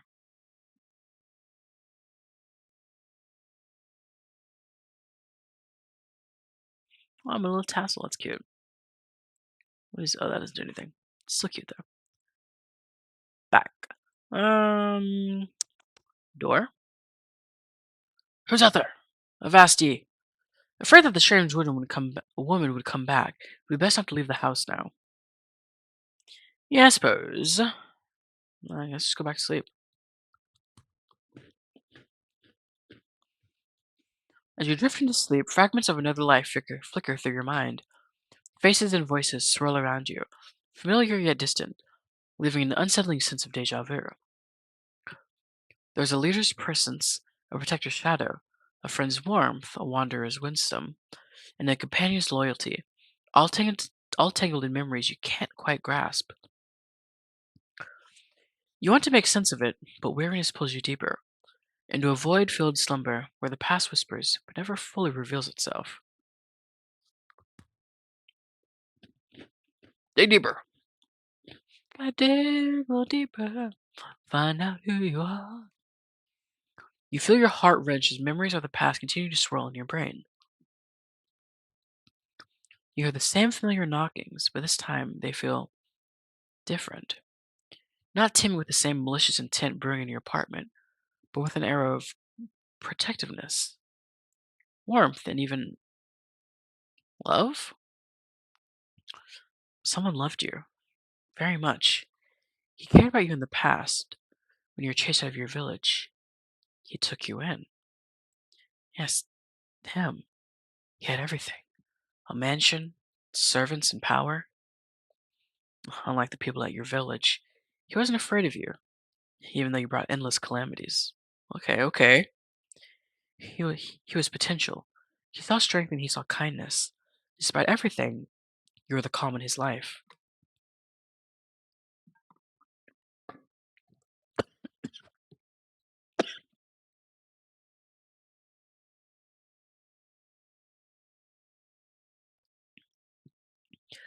Ooh, in an effort to stay hydrated, all I did was choke on water.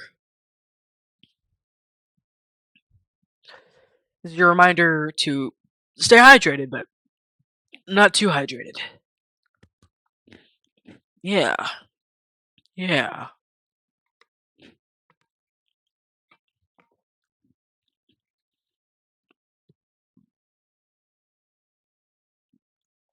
Bam. Until dig deeper? Yes. Until the calamity. Yes. You ruined everything.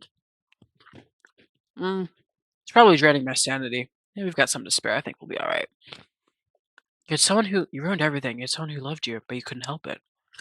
You had to ruin it all, didn't you? You had people who cared, but that wasn't enough. Whoops, I just turned my.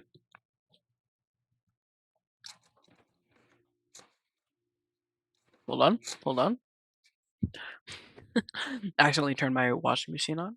My dishwasher on, because I'm sitting right next to it. I was playing with the knob. Knob! Persistent ache gnaws at your temples as you toss and turn in bed. When you finally drift off, you find yourself trapped in a state between waking and dreaming, with the oppressive weight of sleep paralysis pinning you down. Damn. You hate to see it.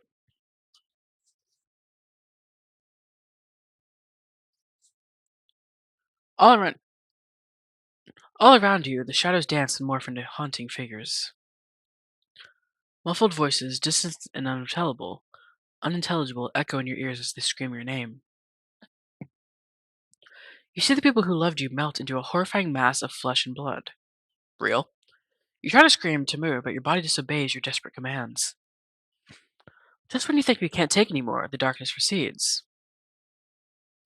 You wake up drenched in sweat and trembling, the nightmare's clinking remnants leaving you shaken and exhausted.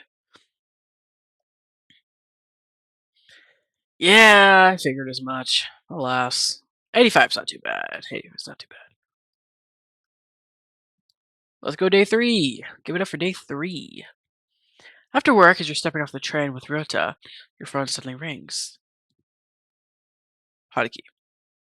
Seeing that it's an unknown number, you excuse yourself and step aside to answer. Leaving Ryota to wait for you curiously. Oh, it can't be him. We already have his number. Oh, this is Officer Watanabe. I'm calling to discuss Kazuki's case. Yes, what is it? Have we found something? Was it... Did you find his body?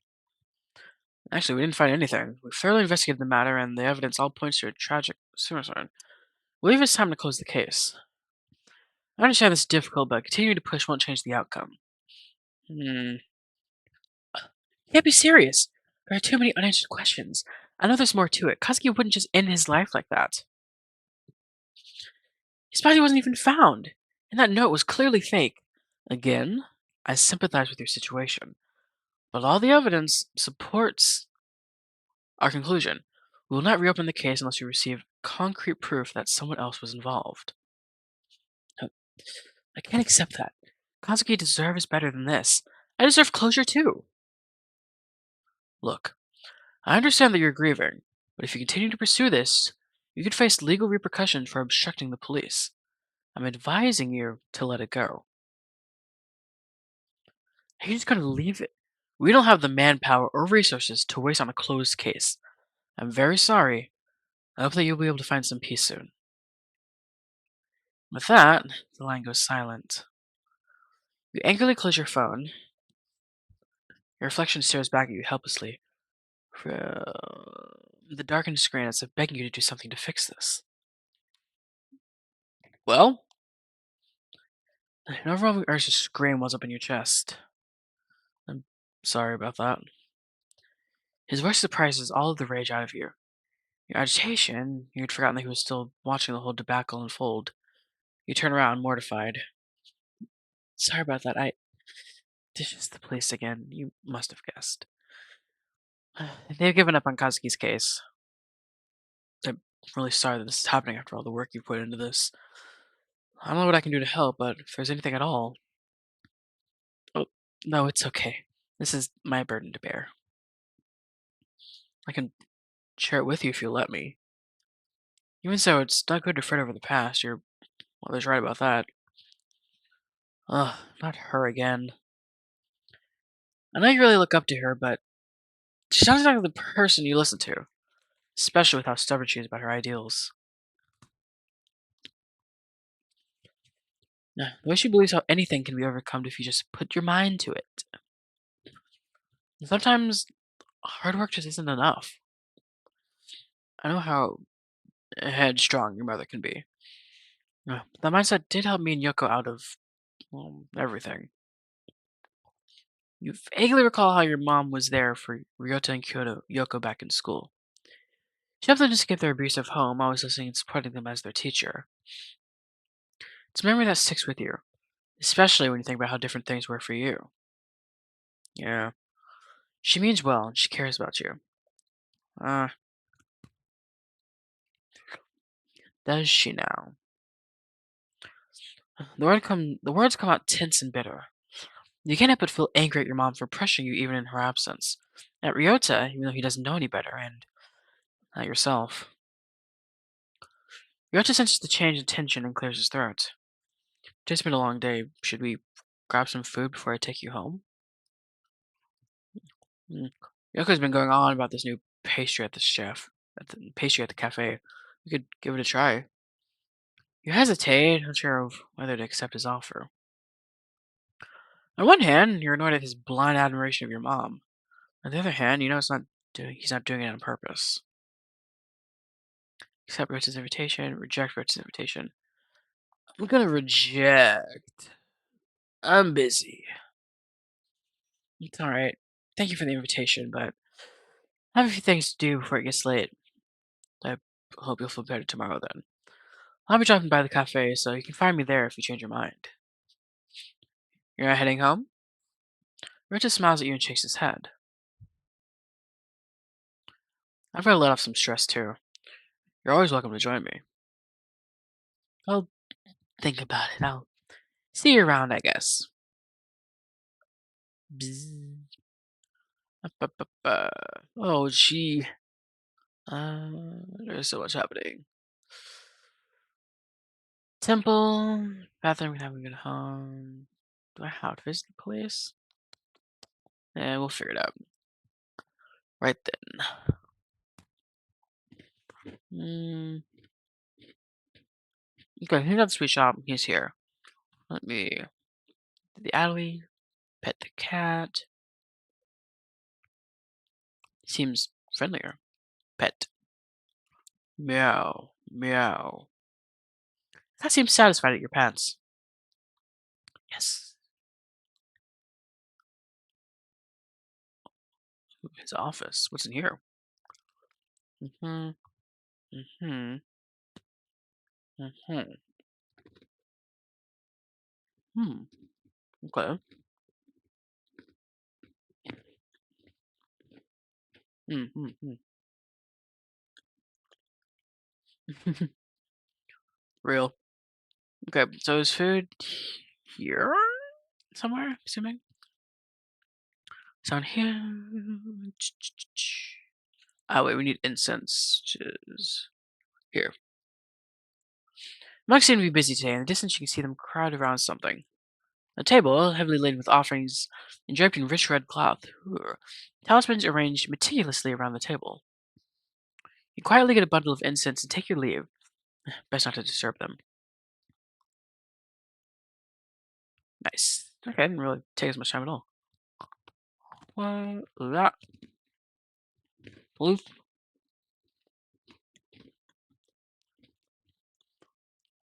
You decide to visit the police station to confront Officer Tanaka in person. The logistics feels more impressive than usual. The weight of the situation bearing down on you. You're persistent, I'll give you that. What do you want to know? There has to be something you missed. Any small detail that could change the case. Ugh. We've been over everything multiple times. The note, the lack of struggle, the witness statements, it all points to Kazuki taking his own life. Who are the witnesses? But what if he was coerced? What if someone forced him to write that note and made it look like it?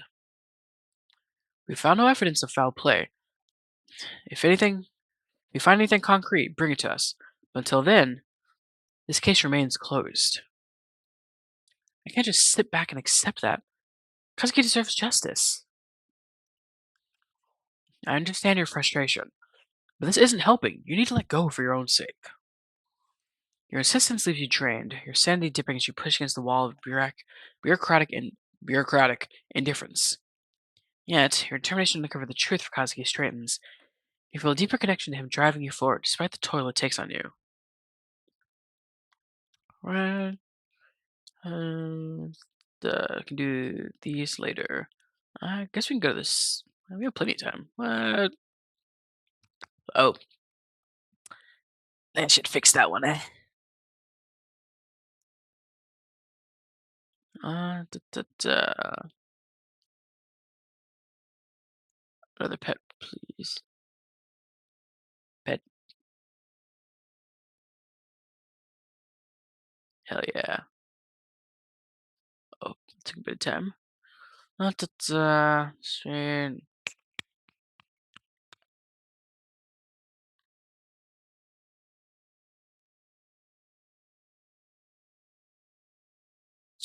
Sweet Shop Cafe.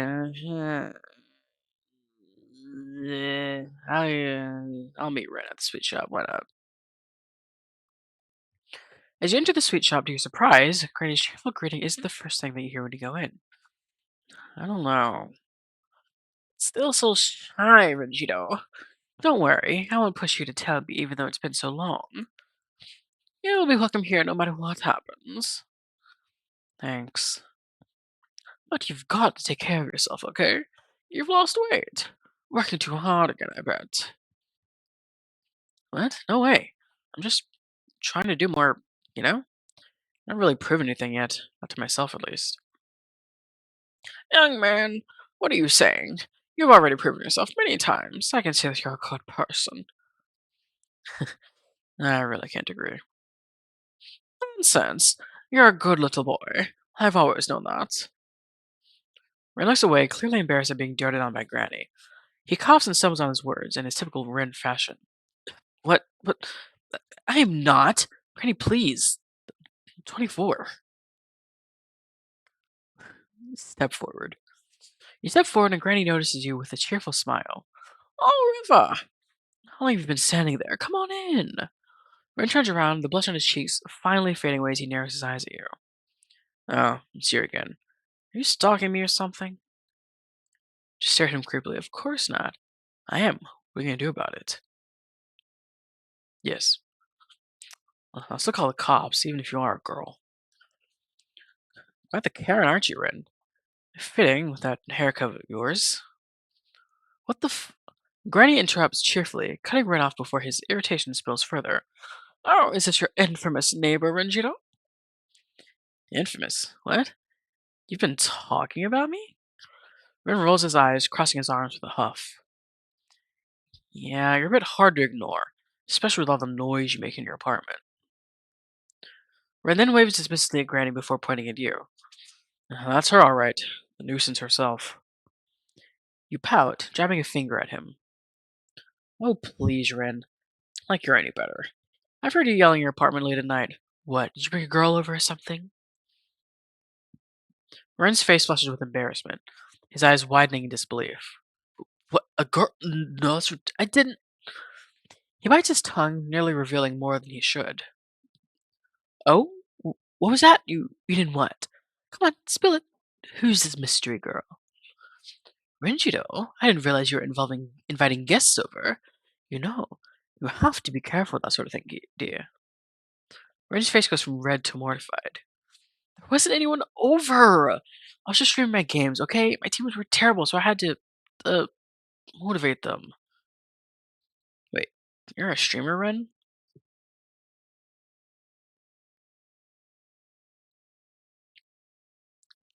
Hold on, he's just like me for real. Dang.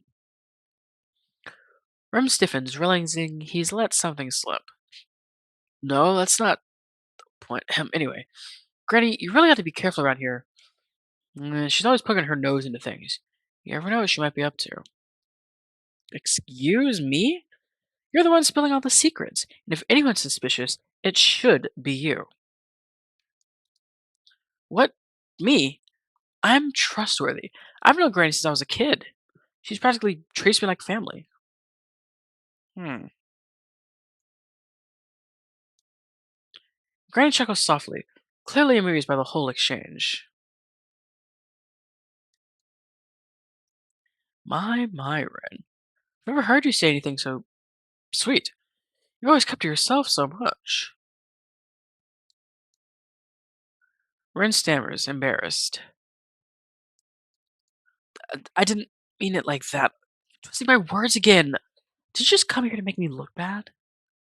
I didn't realize you had such a soft spot for anyone. Actually, kind of sweet. Cute, even. Ren turns even redder, glaring, but unable to find a proper retort. I do not. Stop making it sound like that. You're the one being weird here. You smirk, clearly enjoying his flustered reaction. You're making it too easy, Ren. Ren, still embarrassed, mutters under his breath as he crosses his arms. Ugh, whatever. Granny watches the exchange between the two of you, her eyes softening as she smiles warmly. I'm glad you have someone you get along with, Vinichito. Now, Granny doesn't have to worry so much about you. Ren's eyes widen, clearly taken aback by her words.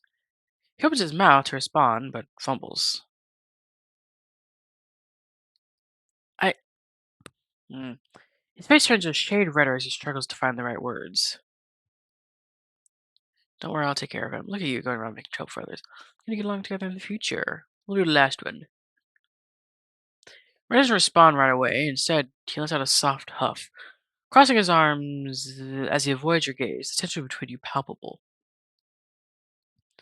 That's if he's weighing his words, trying to figure out how to respond without giving too much away. You can't help but notice the faint blush creeping across his cheeks, a telltale sign that your playful banter has flustered him. He's trying so hard to maintain his usual bravado, but the way he shifts his weight and fidgets slightly gives him away. The corners of your mouth lift in amusement as you watch him struggle. It makes a pride joy smelling, swelling within you. What's the matter? Afraid of getting too friendly with me? His brows furrow slightly, and he shoots you an annoyed glance. There's a glimmer of something softer in his eyes, a hint of vulnerability beneath the layers of his tough exterior. I'm not afraid, just don't take any weird ideas, okay? His voice is half-hearted, lacking the usual edge, and it's clear he's trying to mask the warmth blossoming in his chest. Ren's efforts to act indifferent only make him more endearing, and you can't help but tease him a little further. Sure, sure. Just remember, you're stuck with me now. He groans in frustration, but the hint of a smile tugs at his lips, betraying his apparent annoyance. Before he can respond, Granny lets out a sudden harsh cough, her frail form leaning heavily against the counter's edge. The sound startles you, and before you can move, Ren is already at her side, guiding her to the creaky wooden stool behind her. Granny, are you watching your health? Remember what this doctor said about resting early. You should close up shop soon. It's so late already. Is it? What time is it? We're close. Granny chuckles softly, her eyes crinkling with affection. Ah, yes, yes, I will. Oh, you're such a wordy Ranjito. Granny is still strong. You two should take care of yourselves as well, alright? She glances meaningfully at Ren, her voice softer now. And Enjito, come visit soon. Your family too, you know. There's a brief silence. Ren stands there, his expression unreadable as he looks at her. After a moment, he awkwardly rubs the back of his neck. I'll think about it. Nice. After saying your goodbyes to Granny, you both step out of the sweet shop. The warm night air greets you as you leave. The streets are quiet, illuminated by the soft glow of streetlights. Bah, bah, bah, bah. Ren falls into step beside you, his hands shoved into his pockets. There's a brief silence as you walk, the sound of your footsteps echoing softly against the pavement. He seems lost in thought, a slight frown creasing his brows. As you near your apartment building, the tension in the air begins to lift, and you decide to break the silence. So, how do you know Granny? Ren hesitates, glancing at you as if weighing whether to answer. You offer a small, awkward smile, silently hoping he won't brush you off. But after another moment of silence, he lets out a long sigh. She took care of me when I was a kid. I practically grew up hanging around her shop. He pauses as the words feel unfamiliar coming out. She was good to me, always there when I needed someone, but once I graduated high school, I moved out and kinda lost touch with her. He shifts uncomfortably, clearly not used to being this open. So when I ran into her again and she called me by name, like nothing had changed, it just surprised me, I guess. He rubs the back of his neck, his voice dropping slightly. I was so caught up in my own life, I forgot to involve her in it. You hesitate for a moment, the quiet stretching between you and Ren. The soft hum of the night sails around you both, and you're unsure of what to say next, but then Ren speaks up, a hint of awkwardness in his tone. Yeah, well, it's not a big deal or anything. I spend time with her when I can, and figure to know her at least that much. There's a slight edge to his voice, like he's trying to brush off the weight of his own words, but the way his hands jam in his pockets, the stiffness in his shoulders, it says more than he does. That's really thoughtful of you. Granny's been through a lot. I try to help her whenever I can, too. Ren lets out a quiet breath, like he's trying not to acknowledge the compliment. His eyes shift toward the ground and he shrugs, but the gesture feels half-hearted. I mean, I do what I can, but you know her. She's always telling me to worry about myself instead, like I'm the one that needs looking after. You smile at that, imagining Granny's fussy nature. Yeah, I wish all grannies were like her. Ren tilts his head curious, though he keeps his gaze forward, not quite meeting your eyes. Yours isn't? You pause, considering your words before speaking carefully. Well, the closest thing I have to a supportive maternal figure isn't exactly what you'd call maternal. Real. There's a wry smile on your face, but the look behind your words lingers in the air between you. The fussy ones be the worst. Real. And say that. Ren doesn't press further, but the subtle nod he gives feels like he understands more than he lets on. There's a softness to his expression now, something quieter, more introspective. Granny is different. One in a million, I guess. His voice dips, the usual sarcasm fading as a more vulnerable side peeks through. It's brief, though, and before he can say anything, he clears his throat and quickly adds, "Hmm, maybe I'll visit her again tomorrow, if I have time. Maybe I will too. She always seems happy when you're around." Ren's usual smirk starts to return, as if he's trying to push away the previous moment of vulnerability. Huh, yeah, she might like that. But me? Not so much. You roll your eyes at him, unable to stop the smile that plays on your lips. Oh, come on. You know you secretly enjoy my company. Ren scoffs, but there's no real heat behind it. His sarcastic mask slips back on like armor. The tension in his shoulders has eased. Enjoy it? Please. You're just tolerable. That's all.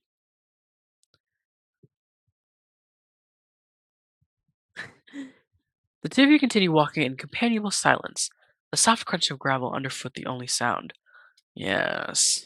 I love vulnerability. Yes. Gotta really dig in there. Dig in deep. We're gonna pry it out. Let me. Yoink. Oh, this is loading? I thought that was just saving. What the hell? The night air is cool and gentle, and there's a strange sort of peace in the quiet between you, something unspoken yet understood. Oh. When you finally reach your apartment doors, there's a brief hesitation. Neither of you seems quite ready to part ways just yet, and the silence stretches again, but this time it's warmer, more comfortable.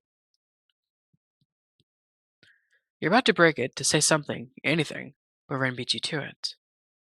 Thanks for, you know, keeping Granny company. There's an unexpected sincerity in his voice, and when you glance at him, his usual bravado is faded. His eyes flickered toward you briefly before darting away again, and he awkwardly shifts on his feet. A soft, genuine smile touches your lips. Of course, she's important to me too, but thanks for looking out for her. I think I learned a lot about you from today.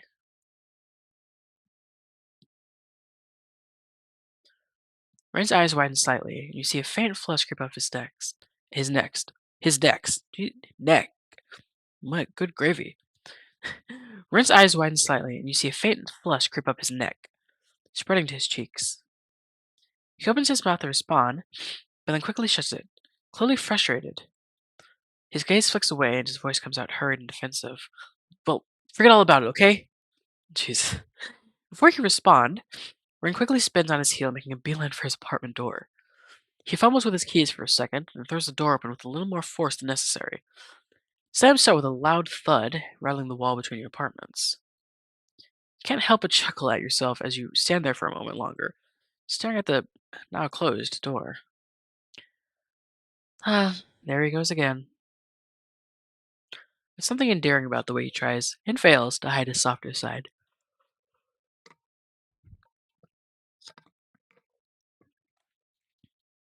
As you turn toward your own door, that small smile still lingers on your face, the night feeling just a little warmer than before.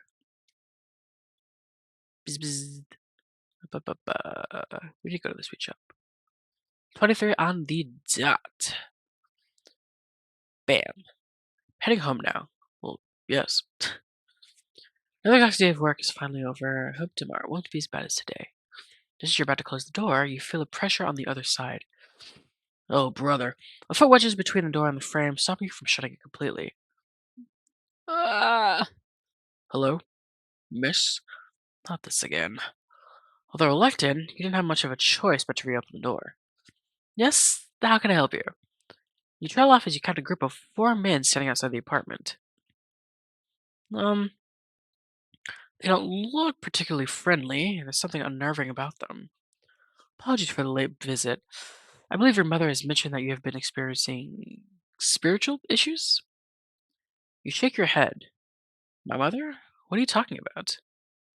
I think you've got the wrong person. I'm not sure who you might have not noticed it, but Hiroshi no Kami's influence has already touched your life in ways you don't yet understand. Oh, brother. We understand that this might be overwhelming, but Hiroshi no Kami sees things in you that you may not even realize. His guidance has already found its way into your life. I don't understand. What do you mean? You try to shake the confusion out of your mind, but the mention of Hiroshi no Kami fills you with an unease. He chose his followers carefully, those who seek answers, those who are lost, those who are searching for something greater. And you, miss, have already begun your path without realizing it. Hiroshi no Kami offers peace, clarity, and understanding. His light can guide you through the darkness and alleviate those spiritual issues that you have. All you have to do is let him. You take a cautious step back, trying to shut the door again, but you can feel the presence looming. The cultists hesitate, their eyes scanning you like they're deciding what to do next.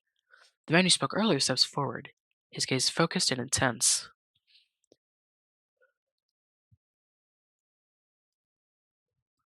Yes, we understand that our arrival is sudden, but this path we offer isn't one you should turn away from. Hideshi no Kami's light is already in your life. It has touched you in your dreams, and it can give you more than you could ever imagine. Ah, you tense up. It's not like last time. There's a force behind his words that makes you feel trapped. I don't know what you mean. I've had weird dreams, sure, but doesn't mean I need your guidance. I'm fine on my own. Eh. Another cultist firmly pushes a little closer to the door. Ooh, that's where you're wrong, miss. You've been searching for something, haven't you? Well, technically. You don't even realize it yet, but Hiroshi no Kami sees your struggles, your doubts. The light he offers can give you the peace you're craving, the answers you've always needed, but only if you accept him into your heart. Another cultist steps closer to you. Hiroshi no Kami can see your fear, your uncertainty. You're standing at the threshold of something far greater than yourself. We are offering you the key to unlock your potential, but you have to choose to step forward. Don't let fear keep you from the truth. You feel your stomach tighten, the pressure of their words hanging in the air like a heavy weight. I don't need anything for you. I'm fine. Just, no, you're not fine. You're hiding from the truth. It's obvious. You've been running from your own destiny, from the path that Hiroshi no Kami has set for you. But his light is unwavering. His purpose is inevitable. I'm, hey, I'm not interested in this Kami of yours. Okay, I just want you to leave me alone.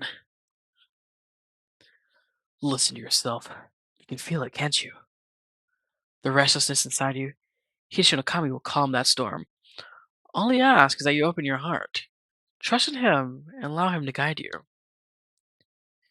You know that deep down you won't find peace until you accept him. You feel a cold chill running down your spine. This isn't just a request anymore, it's an ultimatum. You start to realize that the more you resist, the more they're going to push. Hi, Ark.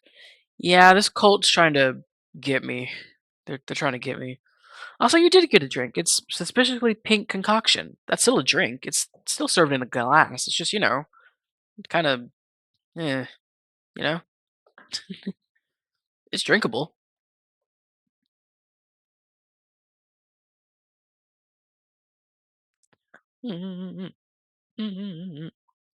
See, see. Today was your day, or tonight was your night. Tonight's the night. Yeah, I'll drink the Pep. Yeah, as you should. I poured that with love in it, okay? I put it in the glass. I could just give you the straight Pepto Bismol bottle, but I put it in a glass. There's some ice cubes in it too. Yes. My advice: go eat. That's what I do when I get home and I'm tired. I snooze.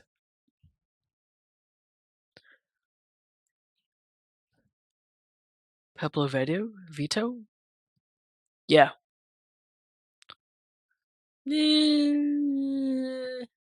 eh, he'll be alright. I believe in him. I trust in his abilities. What am I kicking? Oh, it's the wait. What is this? Oh, it's my charger for my computer. Teehee. Yeah, in many such cases, I too have to be told how to play with scissors. It's just so tempting. And they're so sharp. You feel a cold chill running down your spine. I've read this before. You feel the singe crawling down your back. Yeah, 5. Yeah, last time I was 5 was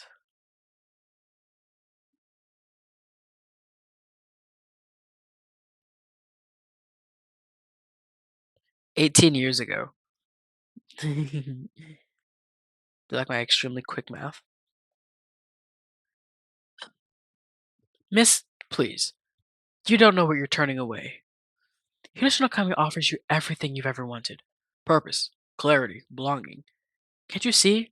The truth is right in front of you. Stop fighting it. Let him in. You'll find peace. You'll find strength.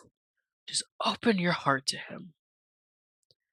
Feeling the weight of the words press on you, anxiety starts bubbling up. You, you don't understand. I don't want this. I don't want your salvation, your kami, or whatever it is you're offering. Just leave me alone. A look of disappointment flickers in his eyes before he exhales, almost sorrowfully. We were hoping you'd come to this on your own, miss. We wanted to offer you guidance, not force you. But it seems you're still not ready. We will be back. Hiroshi no Kami's light will reach you eventually. Everyone finds their way to him in time. But you will have to face him, whether you're ready or not. The cultists begin to step back, one by one, but their eyes linger on you almost as if they can see something you can't.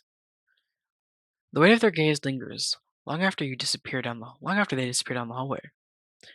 You close the door, your heart pounding, panting, feeling the strain of the encounter.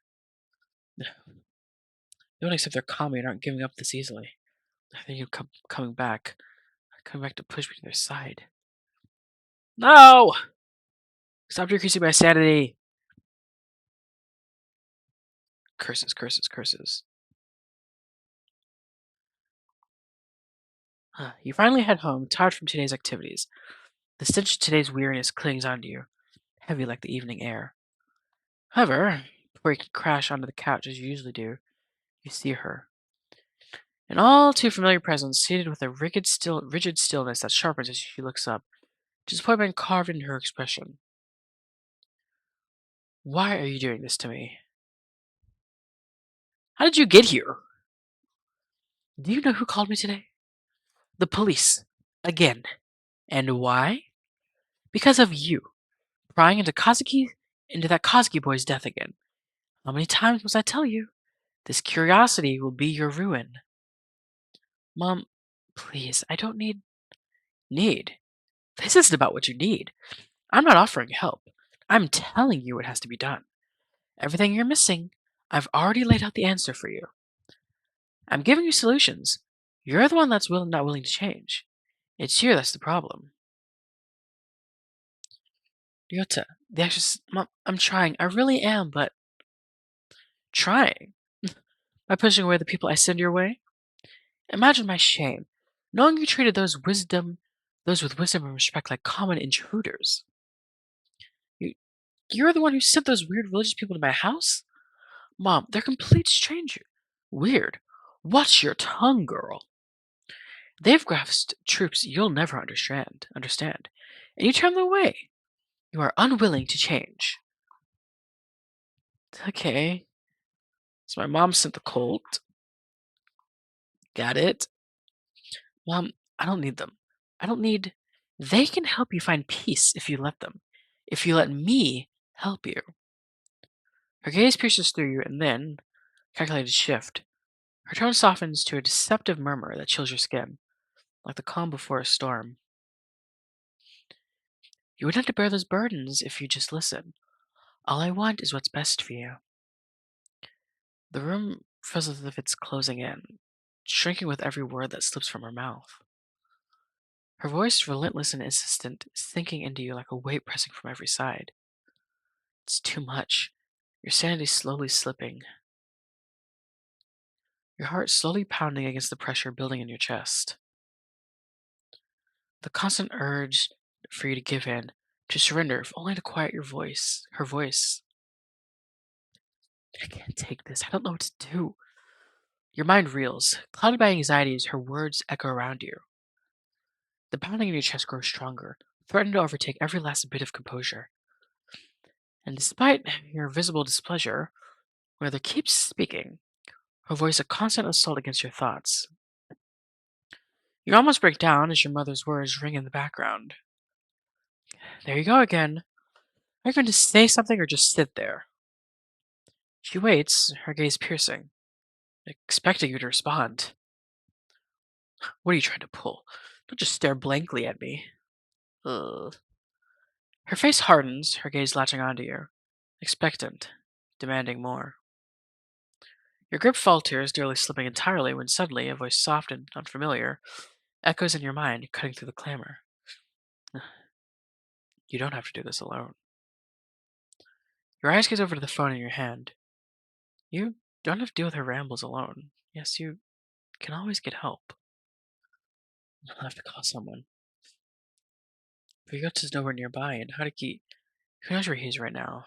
Rain could be an option, but he's hardly the type to calm things down. Uh, if no one's going to get here right away, then I'll have to keep her distracted until they do, but who should I call? How to keep. Oh, shoot, hold on. Please pick up.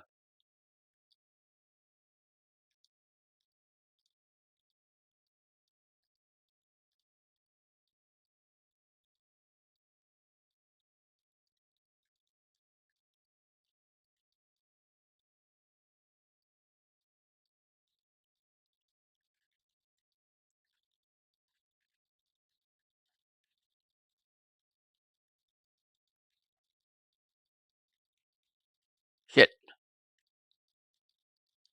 Shit, shit, shit, shit, shit, shit. Please pick up Harky, please.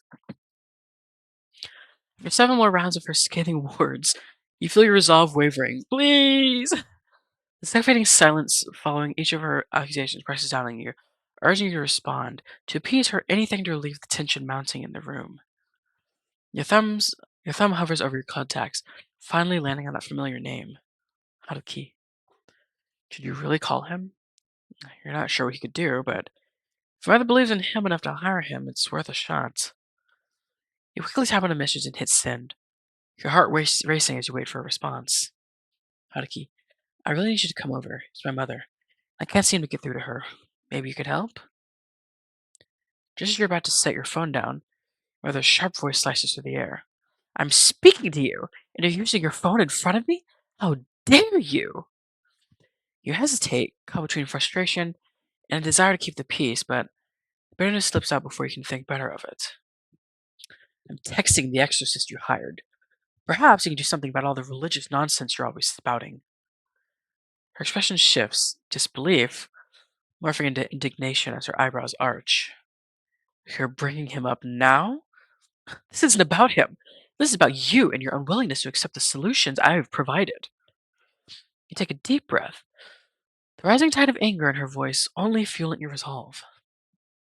Well, I am. I'm utilizing one of them. You provided the solution after all. Her face reddens as her frustration mounts, her voice a mix of anger and exasperation. Don't get mouthy with me. This isn't about him or your so-called supernatural problems. You take a breath, trying to maintain your composure as you lock eyes with her. Mom, please, just hear him out. He might have some insight that could actually help us. You hired him for a reason, so let him do his job. You.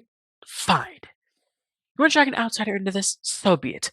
But don't think for a second that this absolves you of your responsibilities. You feel a moment of relief wash over you, but it's quickly overshadowed by the rising tension in the room. You return your attention to your phone, just as Haruki's cheerful text appears. Absolutely, dear client. I will bring my expertise to the rescue. Even if my interpersonal skills are about as polished as a rusty doorknob, I promise I'll give it my all for you. Just hold tight. I'll be there faster than you can say mommy issues. Thanks, Haruki. Did not say that last bit, but I appreciate it.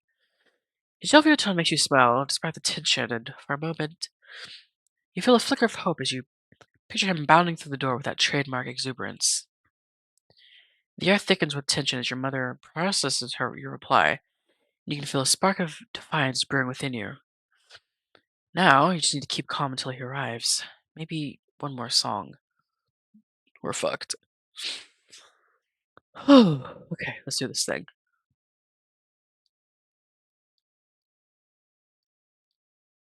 What am I clicking?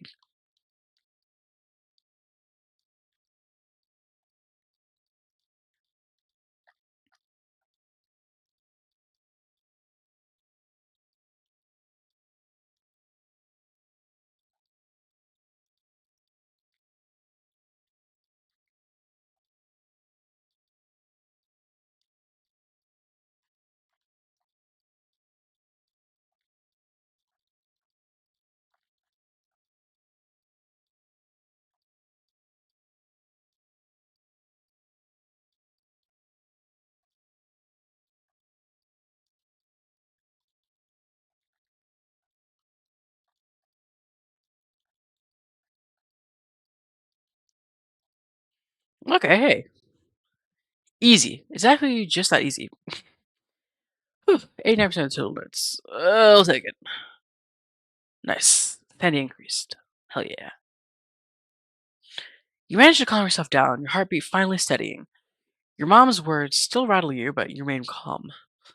Calm enough to hold your tongue. Each minute stretches, her harsh words chipping away at the last remnant of your patience. Just when you begin to doubt he'll show up, there's a knock at the door. Ta-da! The doorknob rattles, seems to be rattling a bit. I can't open this. Hold on. The doorknob slowly turns. Ta-da! It's me, Haruki. Ah, my apologies. I thought I'd. Well, glad I didn't. Seems the door has outsmarted me. Oh dear. Negative energy in here. Ooh, I don't remember it being quite this intense last time. You! Finally. I hired you based on the recommendation of someone I hold in high regard, but your lack of results is starting to make me question your competence. Look at my daughter. She's disobedient, as stubborn and as hysterical as the day I first brought you here. Aren't you supposed to? Before she can launch into a full tirade, Haruki raises a finger close to his lips, shaking his head with a slight knowing smile. His eyes are firm. Hold it together. To her surprise, she pauses, taken aback. She presses her lips together, clearly not used to being interrupted so directly.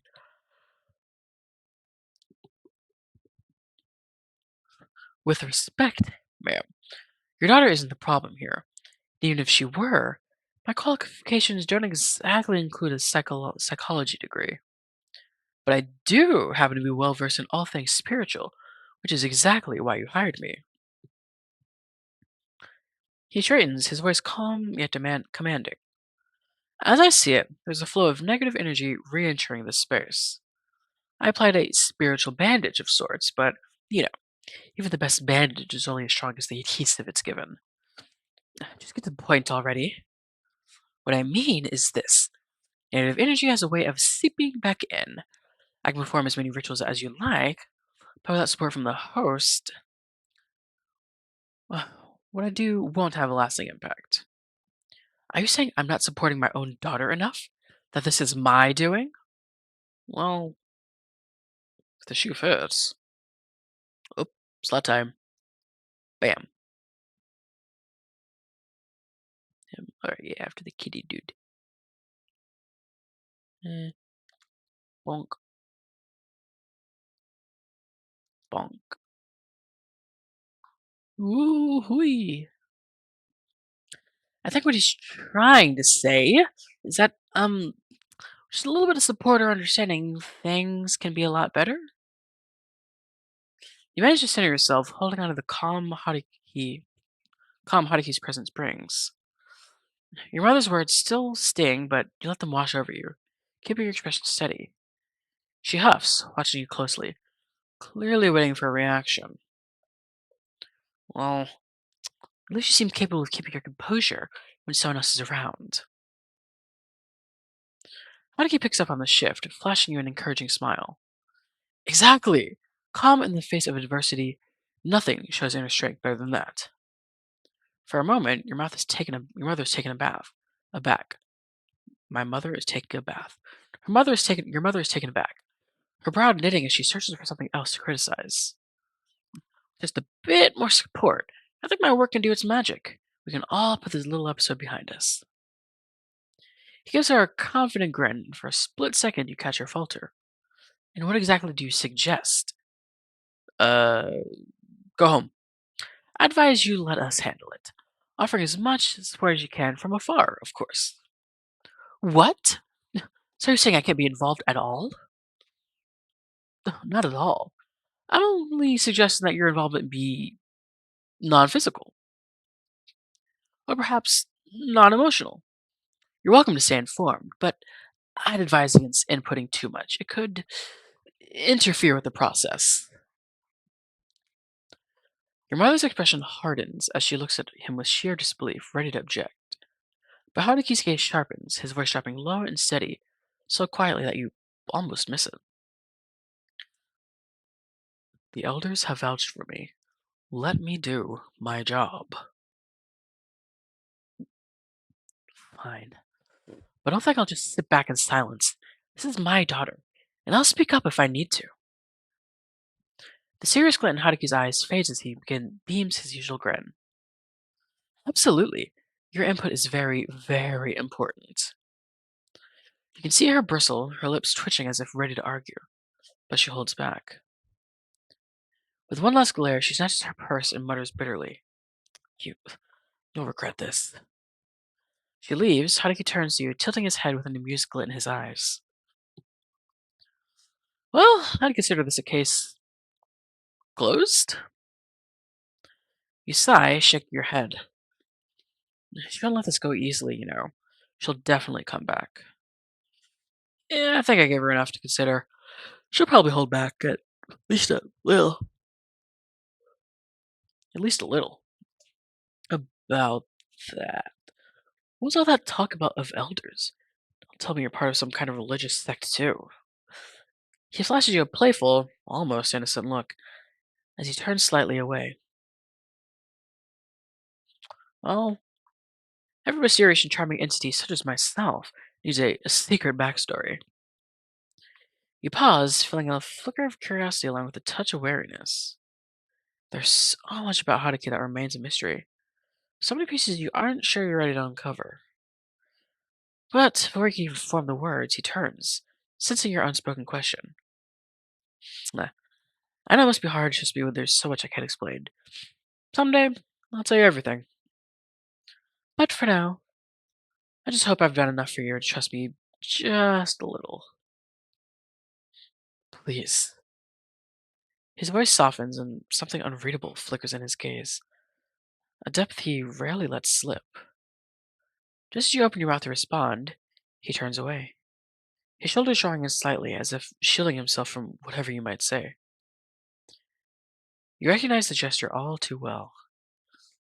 Same way you guard yourself, bracing against answers that might cut too close, holding your breath for what you may never say.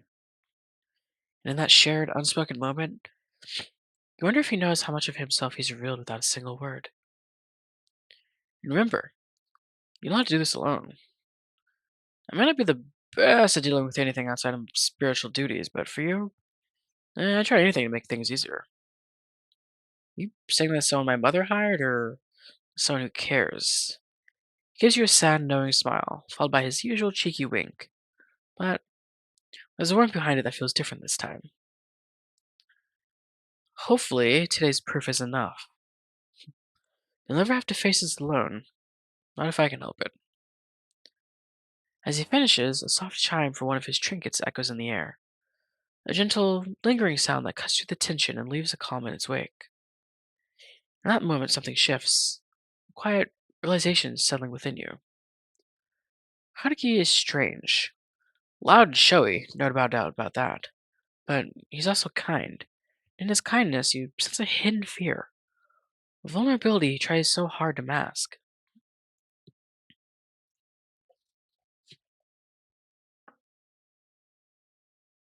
Perhaps in ways you hadn't noticed before, you and Haruki are more alike than you realized. I'd say the same to you, I only wish I could help you too. Haruki pauses, clearly caught off guard by your warmth. A small smile curves his lips before he slips back into his usual playful charm. Ah, my dear client, your very presence is a soothing oasis in the desert of my life. With that, Haruki launches into another of his flamboyant monologues, every word laid with theatrics. After a few more light-hearted lines, he bids you farewell with an exaggerated bow, leaving you to wonder which Haruki lingers in your mind. The bold, larger-than-life gesture, or the rare, gentle presence that emerges when his guard slips. Yes, steady increased. Save. Hmm.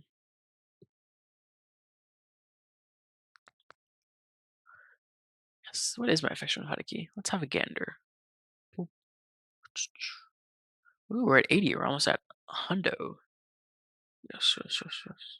We got, fancy you got Ren is 70. Okay, okay. Kazuki 65. Haven't seen Yoko. Don't care about mom. How do you even raise mom's affection? I guess just like join cold, probably. Weird. Shrine. The air around the shrine feels oddly. Hi hi. Oh, hi cat. Meowdy. Ah, bah, bah, bah, bah, bah. Ah, bah, bah, bah, bah, bah. Welcome in. Welcome in. Hola. Wow. How be thee on this fine night? I almost said afternoon. Definitely not that. I'm good. The Eep is taking over. I am gonna see if there's a stopping place or if the demo just kind of ends here, and then it's time to snooze. Or I continue. We'll see what the vibes are. We'll see. We'll see. Work was tiring today. Sorry, Kazuki, but I'll do what I can. Big EPs. It's always big EPs. There, all cleaned up. So I hope this incident helps keep you at peace for tonight too. He smiles softly at the shrine. Good night, Kazuki. Another task. All right. And then bathroom for my daily routine. Kazuki increased. Nice. Window remains open, but this time there's no cotton candy scent. Oh. Instead, you see a child crouching in the corridor, unmoving. No explanation, no reason. Just there. Now that's a strange sight. True classic horror movie fashion, do you keep the window open to check if he's okay? Just in case it's a neglected child. Or do you pretend you saw nothing and close the window?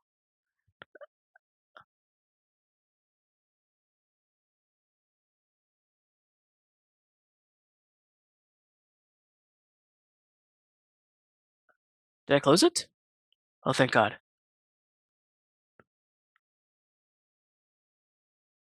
Oh, shoot. As you take a slow step away, the air feels heavier, the room colder. You're supposed to feel relief, yet something compels you to look back, an instinct you can't ignore. When your gaze shifts back to the window, he's still there, staring, unmoving. His dark eyes locked onto yours, as if he had been waiting for you to notice. Yeah. I'm gonna close the curtain. Sorry, child. Yank the curtain shut in an instant, heart pounding as you shut out whatever lurks behind the glass. Part of you wonders if it was real or just your mind playing tricks on you. Well, you're not about to find out. Yeah, I'm gonna leave that there. Select music, funky, ooh, smog. Ooh, let's do smog. Let's do easy mode today.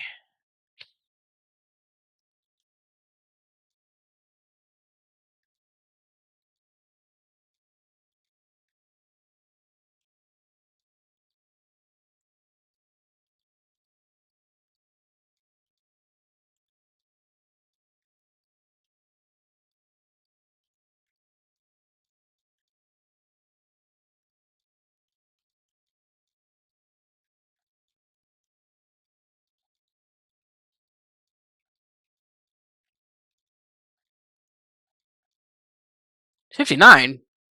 Uh, that could have gone better. 97. Okay, well, I hit 97 total point. Okay, okay, okay.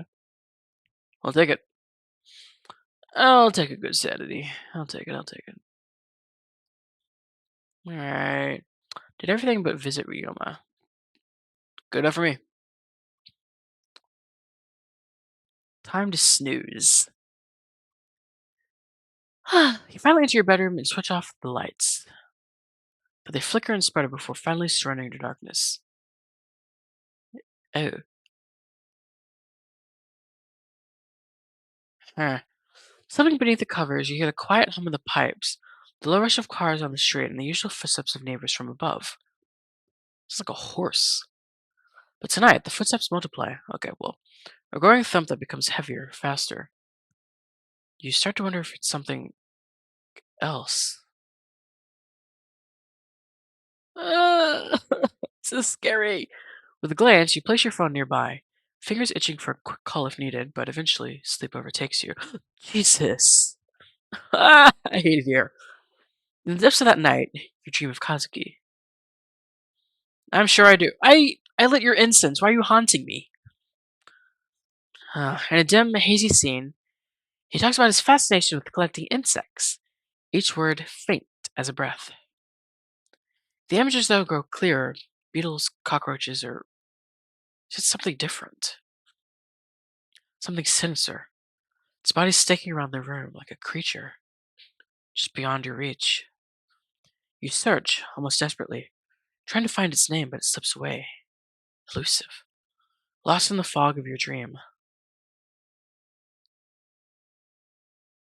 Wait, who's this baddie? Hmm. Seems as though the tapestry is finally unraveling itself. The key players have already made their first move, though some have moved quicker than expected, others still hesitate, as if time waits for them. I wonder what your next move will be, my dear princess. Save. Multiform skin. It claims life from death within. Survival's call, a twisted creed. The ancient curse, reborn. To feed. Absolute bars.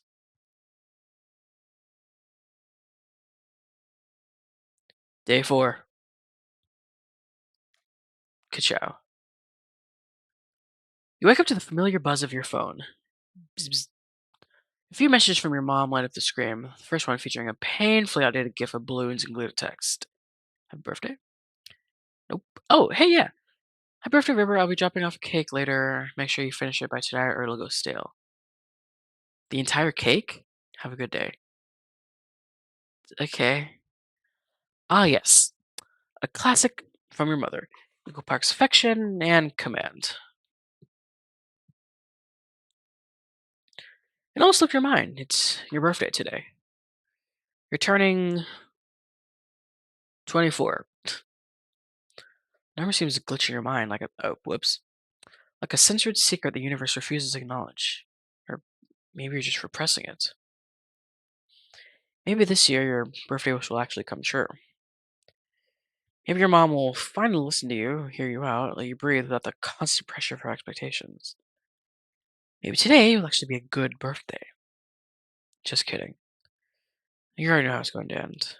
Well, no point dwelling on it now. You'll deal with all that after work. Hey, Briffer, happy birthday! You're getting pretty old, huh? Uh, yeah. What the hell? Yeah, you're getting pretty ancient. Huh? Whoa. I heard from Tanaka-san that it's your birthday. Must suck having to spend it at work, huh? Oh, that's just life. I don't know how many more ha-has I've left in me. By mid-afternoon, it's clear that today is just another work-filled birthday. The highlight of the day? A hefty stack of monthly reports, unceremoniously dropped under your desk by your boss. A truly unforgettable birthday gift. As you sift through your reports, a familiar voice calls out from behind you. Happy birthday. Uh, thank you. Glance over your shoulder, offering a polite smile. Well, you said that quite a few times today. Oh, wait. Didn't realize it was you, Ryota. Maybe I should have made my birthday wishes a bit more memorable. Don't worry about it. Honestly, I think I've heard enough birthday wishes to last me until next year. Hopefully, you're not too worn out to actually celebrate it, though. Boss asked me to stick around and finish the reports, but if you're still up for a birthday dinner, I'll be at the station around 8. Before you can respond, a voice cuts through the air from the other side of the office. Hey, can someone help me with this? Rota straightens up, already turning around toward the sound. I've gotta go. Good luck with your work. And happy birthday, River. You go about your day as usual, and the hours slipping by until it's finally time to head home. Stepping off the train platform, you pause for a moment, a thought lingering in your mind. How should you spend your birthday today? Well, incense, okay, not too much to do today.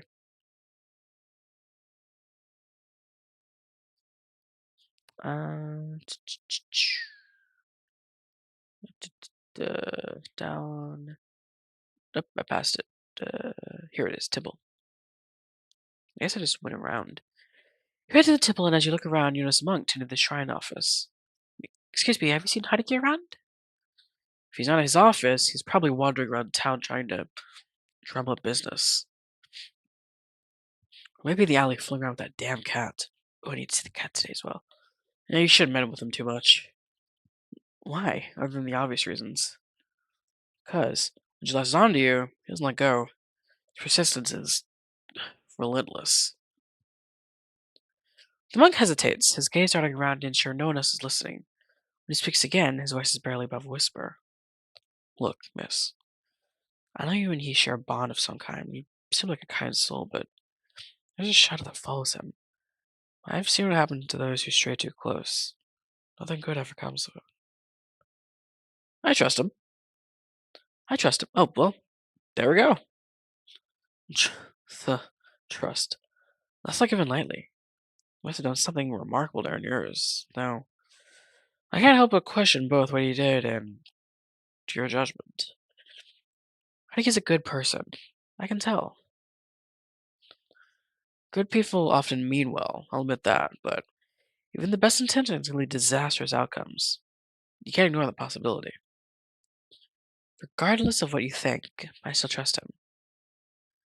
Ah, seems no words of mine will sway you. Farewell, just be careful, miss. The world is really kind of those. It's rarely kind to those you trust so easily. Please take care of yourself.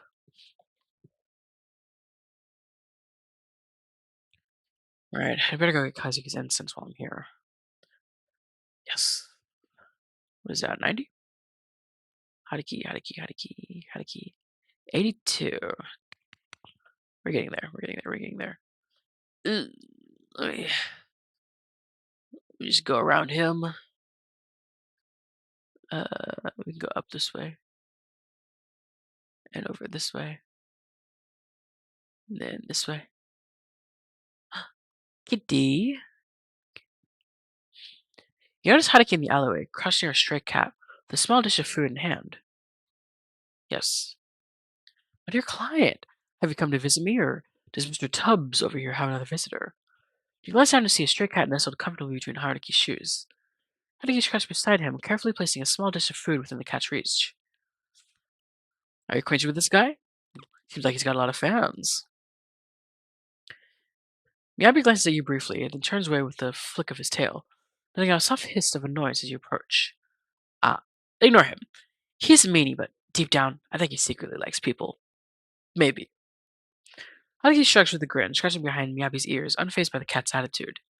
What are you doing out here? You should name him next time. You seem to know him pretty well. Yeah. You seem to know him pretty well. How long have you been feeding him? It's been a while. He showed up around here for a few months back, scrappy and a little standoffish. I never see him during the day, but he always comes back to this spot late at night. Maybe he's got a day job. Maybe. Anyway, it took a bit of time, but now he actually lets me pet him sometimes. Hey, not bad for a meanie like him, huh? Meowbius had a soft meow, as if protesting the label. Okay, you're a softie deep down. I admit it. I've seen him around here too. He chuckles, but there's a genuine warmth in his voice. He runs his fingers through Mr. Tubbs' fur one last time before standing up straight, wiping his hands on his pants. Did you really come to visit me, or is it just the cat you're after? I came to visit you. Of course, if not, why else would I have appeared before you? Maybe here for Mr. Tubbs, huh? Well, Mr. Tubbs is a pleasant surprise, but I really did come to find you, Haruki. Ah, it's such a nice feeling to be wanted. I do try to keep myself humble, but a little ego boost never hurts. Only my mother had the same feeling. So, what can I, and or Mr. Tubbs, help you with today? You know we're both professionals in the art of making people's days a little brighter. Next is, just want to spend time with you.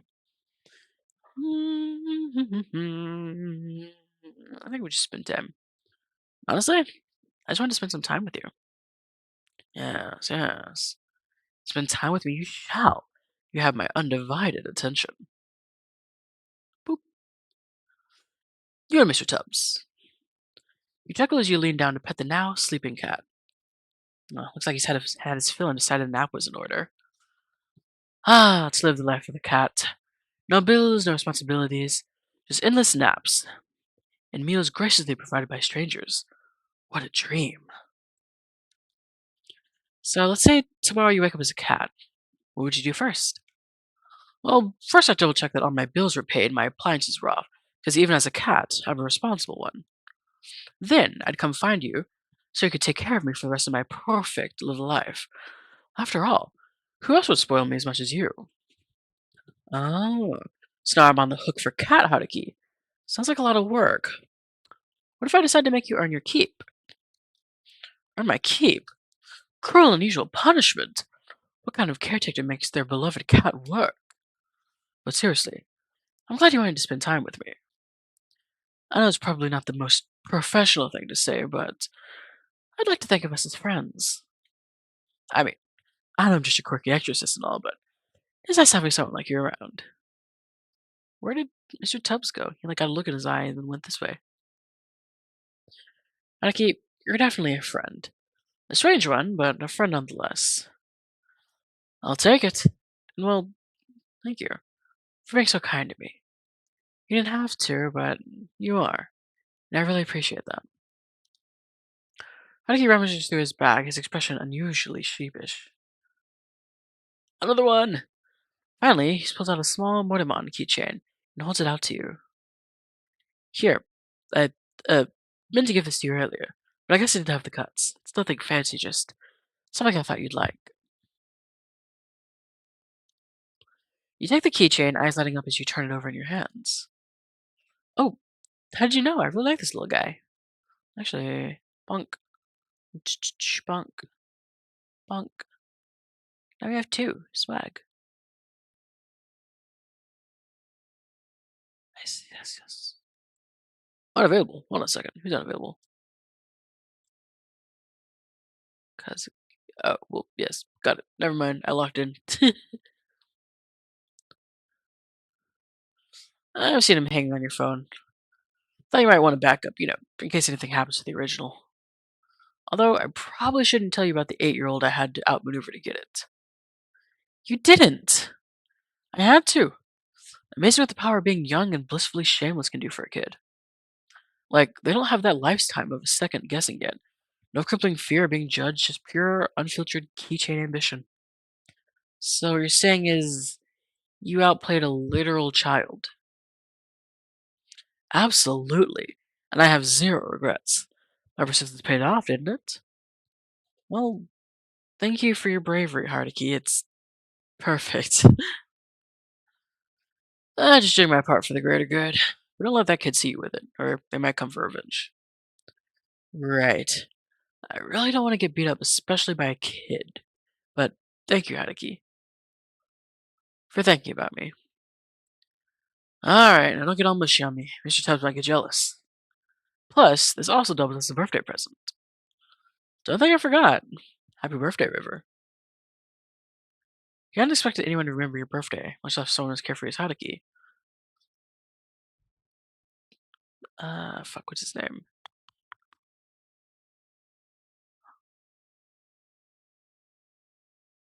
We got remembered. Oh, what? Our favorite thing is his contact. That's interesting. Interesting. Wait, how do you know it was my birthday? Ah, my dear client. You underestimate the great powers of an exorcist extraordinaire. It would be utterly shameful if I didn't know the finer details of your life, like the stars revealing their secrets, the winds whispering your truths. You found it on Rhine. I found it on Rhine. Anywho, allow me to formally invite the birthday girl to a celebratory feast of the finest takoyaki in town. Sure, it's no five-star Michelin dining experience, but hey, it's warm, it's tasty, and it's nearby. Alright, I assume this means it's your treat. Naturally, consider this the gold standard of five-star customer service. You won't be disappointed.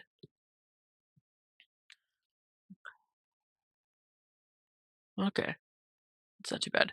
The two of you stroll to the nearby food stall, the scent of sizzling takoyaki wafting through the air.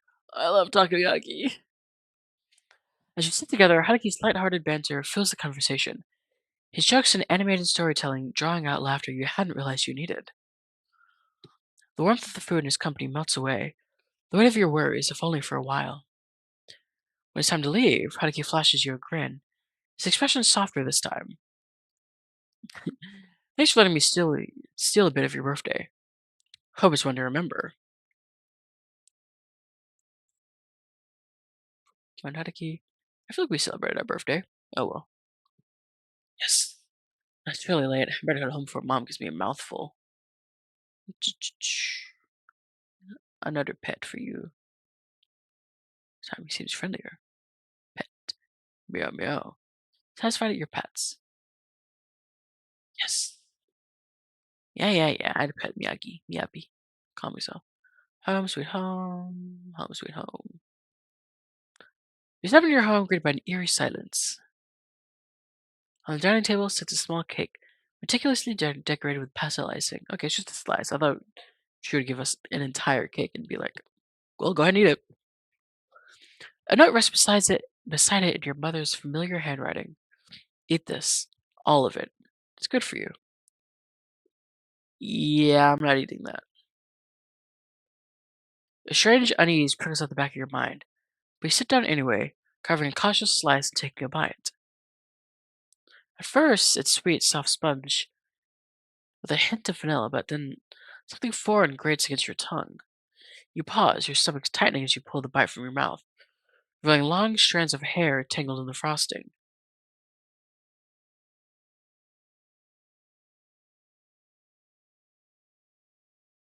Right. What the hell? Did Mom poison me? You run to the sink, spitting it out, gagging, but it's as if your body's already decided to reject more. A sudden heave forces you into the sink as bile rises uncontrollably. You continue to vomit, various substances escaping your lips. Your lunch from today spit in stomach acid and more hair? Oh. You clutch the edge of the sink, trembling as more hair spills from your mouth, clinging to your lips like something alive. The tang of stomach acid burns your throat, but follows in cold terror coursing through your veins.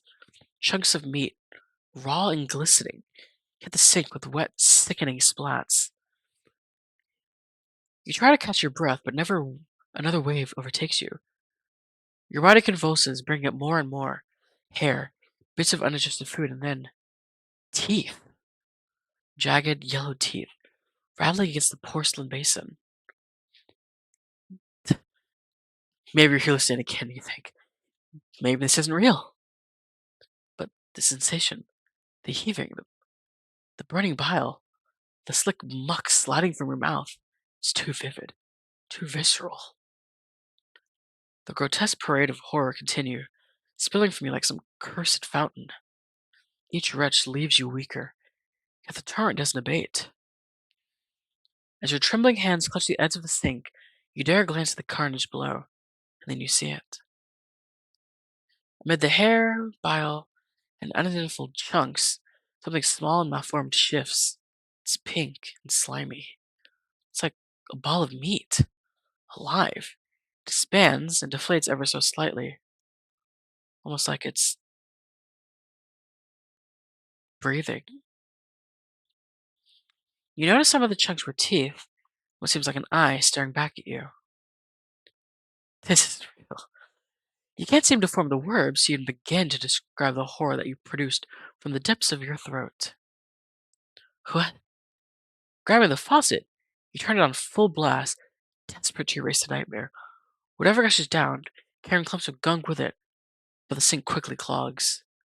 The fetid water pulls around the mess, rising in defiance of your efforts. Frustration boils over. You seize the nearest object, a hairbrush, and jam it into the drain, jabbing furiously. The bristles bend and snap as you shove harder, muttering through gritted teeth and shouting, "Go down already!" Each shove is punctuated by your screams, your voice hoarse and crackling. The sink gurgles as bits of the gunk slowly spiral downward, disappearing into the pipes. Oh, finally the water drains, leaving the basin empty, except for lingering streaks of slime. You stand there panting, your knuckles white as you grip the edge of the counter. The silence that follows is deafening, broken only by your ragged breathing. And then you hear it, faint but unmistakable. A soft, pitiful cry.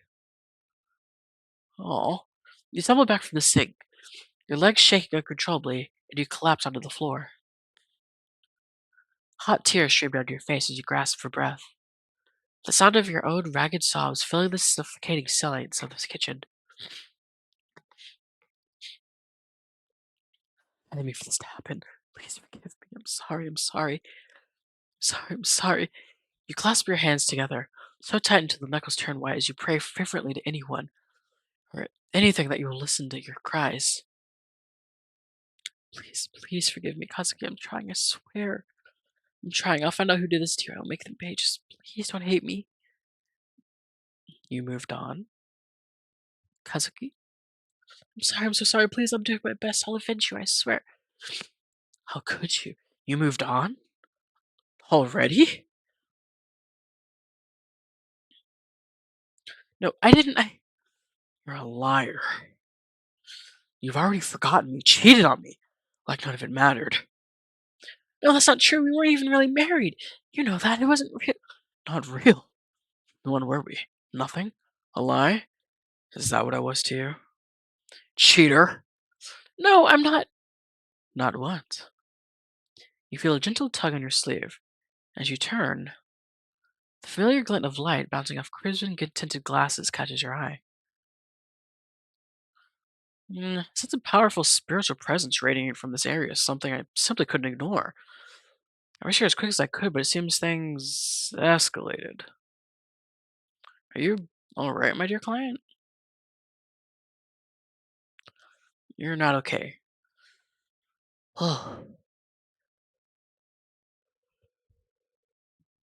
Your breathing is uneven, and your hands are trembling at your sides.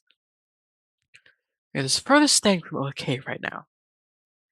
No, the cake, the hair, the things that keep happening. No, I'm not okay, Haruki. None of this is okay. It's getting worse. All of it. The things I'm seeing, the sounds in my head. It's like I can't escape it. I'm not okay, Haruki. None of this is okay. It's well, Haruki steps closer, concern etched onto his face. Maybe, maybe this is my fault. Maybe I did something to deserve all this. The noise starts creeping in, louder, louder, like static crackling through your thoughts. You clutch your head, trying to push it out, but it only gets worse.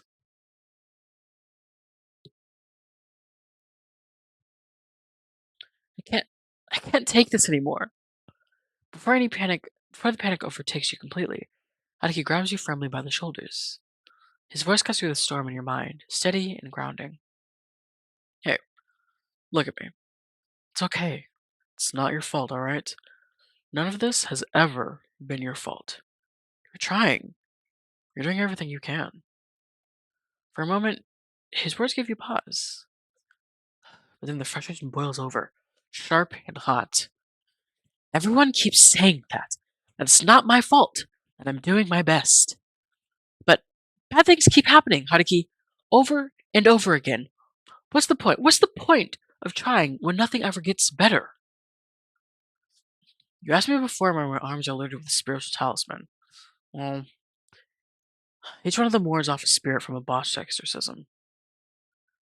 After my first failure, I thought, I'll grow, I'll get better. But then I messed up. So badly that I can't even think about it without feeling the same guilt all over again. His gaze meets yours, and you notice something in his eyes, a flicker of understanding that feels achingly familiar.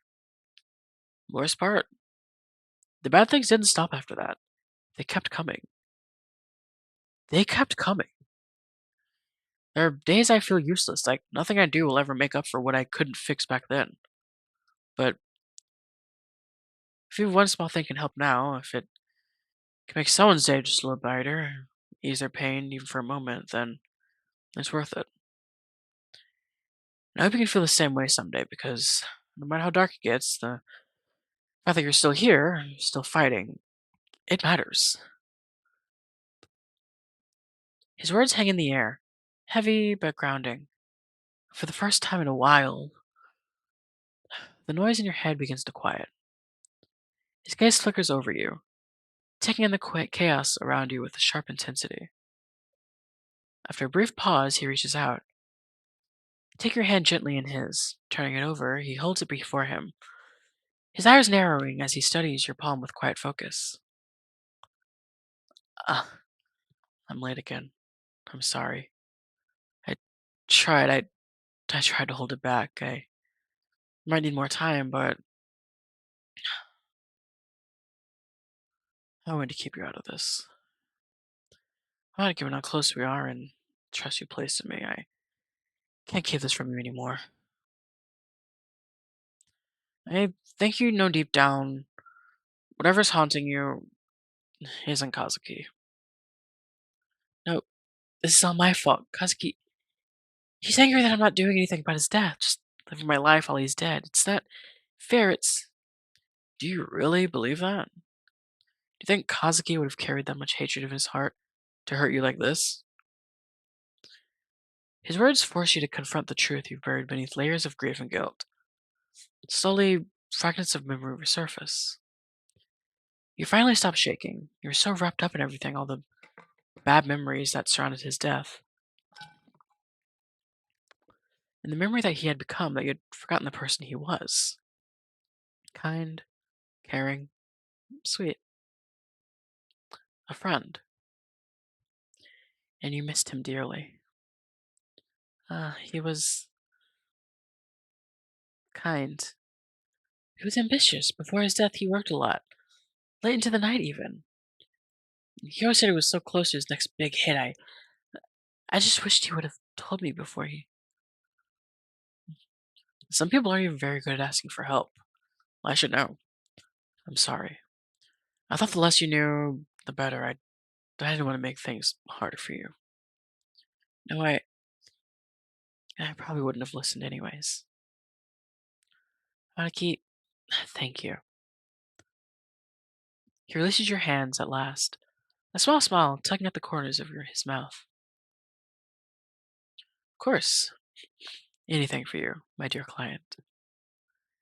You roll your eyes, the warmth in his tone making the nickname less irritating than usual. Will you stop calling me that? I don't think I've ever heard you call my name. Ah, then River? Oh, it's too embarrassing. I'll stick to the tried and true nicknames. Thank you very much. Him. But, anyways, about the thing haunting you. It's an evil spirit that has latched onto you. What I can tell, it's tied to something in your past, though I haven't quite figured out what yet. What I do know is that it feeds off your energy, especially your sanity. And judging by the state of things, it's been feasting pretty well these past few months. Still working on finding its source or why I chose you in the first place, but I'm here for you, no matter what. I I can't help you make the right choices, but I can help you. I can hopefully make the journey a little easier. So, whatever decision you choose in the future, I'll support it with my whole heart. You feel the tumultuous waves crashing within you finally still itself. The guilt in your heart pouring away as you finally piece together the truth. I, I see. I could have done it without you. Much of it without you. Thank you, Haruki. You've been my son, and you've been mine, River. I'm gonna ask Haruki for more information, but before the both of you can have a real conversation, his phone buzzes heavily. Nikene, another client requires his attention. I could always stay a little longer and make sure things don't start getting strange again. No, I can't keep you from your work. I'll be fine. I promise. I would stay if you asked me to.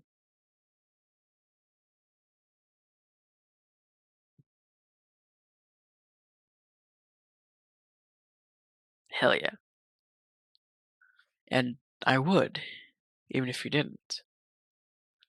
I know, but really, I'm okay. You've given me enough to keep my head on straight. Believe in me. Alright, alright. A strong, independent woman like yourself will definitely have things under control. Yeah, but don't hesitate to call me again if you need anything. I'll come sprinting back. Trust. You say your goodbyes when she's gone. Your gaze falls to Kazuki's altar. His framed picture, still in silent, gazes back at you. The smile he wore in death no longer holds malice or anger, hatred or greed. No, it was that same smile he had at your wedding, reassuring you that everything was going to be fine. Somehow, you believe it still is. Let's see. Ba, ba, ba. Unshakable unease, presence lingers in the air. Lingers vision. Slightly out of place here. You can't quite grasp what's wrong. Still Kazuki's shrine. Hmm. What? Still Kazuki. Leave offerings. You leave incense for Kazuki, hoping it might ease whatever lingering resentment still remained. Yet, for days of doing this, doubt creeps in. You're not sure it would make a difference, and still, you do so anyway. As you bow your head in prayer, guilt lingers an unshakable weight pressing against your heart. No matter how much you do, it never feels like enough. Not after everything that's happened. Not after the past few days. You tell everyone you're fine and that you're moving forward, but deep down, you know the truth. Then, just as doubt threatens to consume you, a familiar scent drifts through the warm air. The air. Warm. I'm just making old vanilla, crawling softly through the house from nowhere at all. Next time, if you do manage to celebrate your birthday, I'll get you the sweetest vanilla cake I can find. The memory rises unbidden, bidden, unbidden, pulling itself from the depth of your mind. It's so simple, it's so fleeting, yet it wraps around you like a quiet reassurance. A reminder that Kazuki was, always has been, looking out for you. Increased.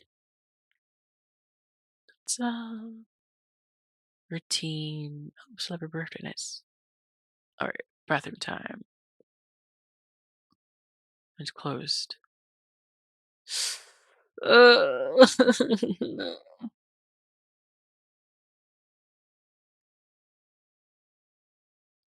That's a good idea.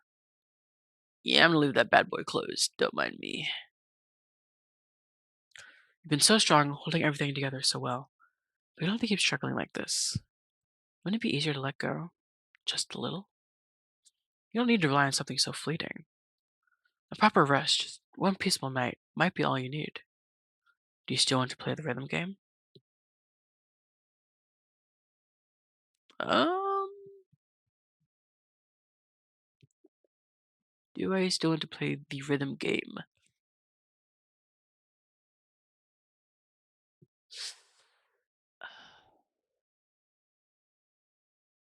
I feel like I should. Let's do funky vibe on normal.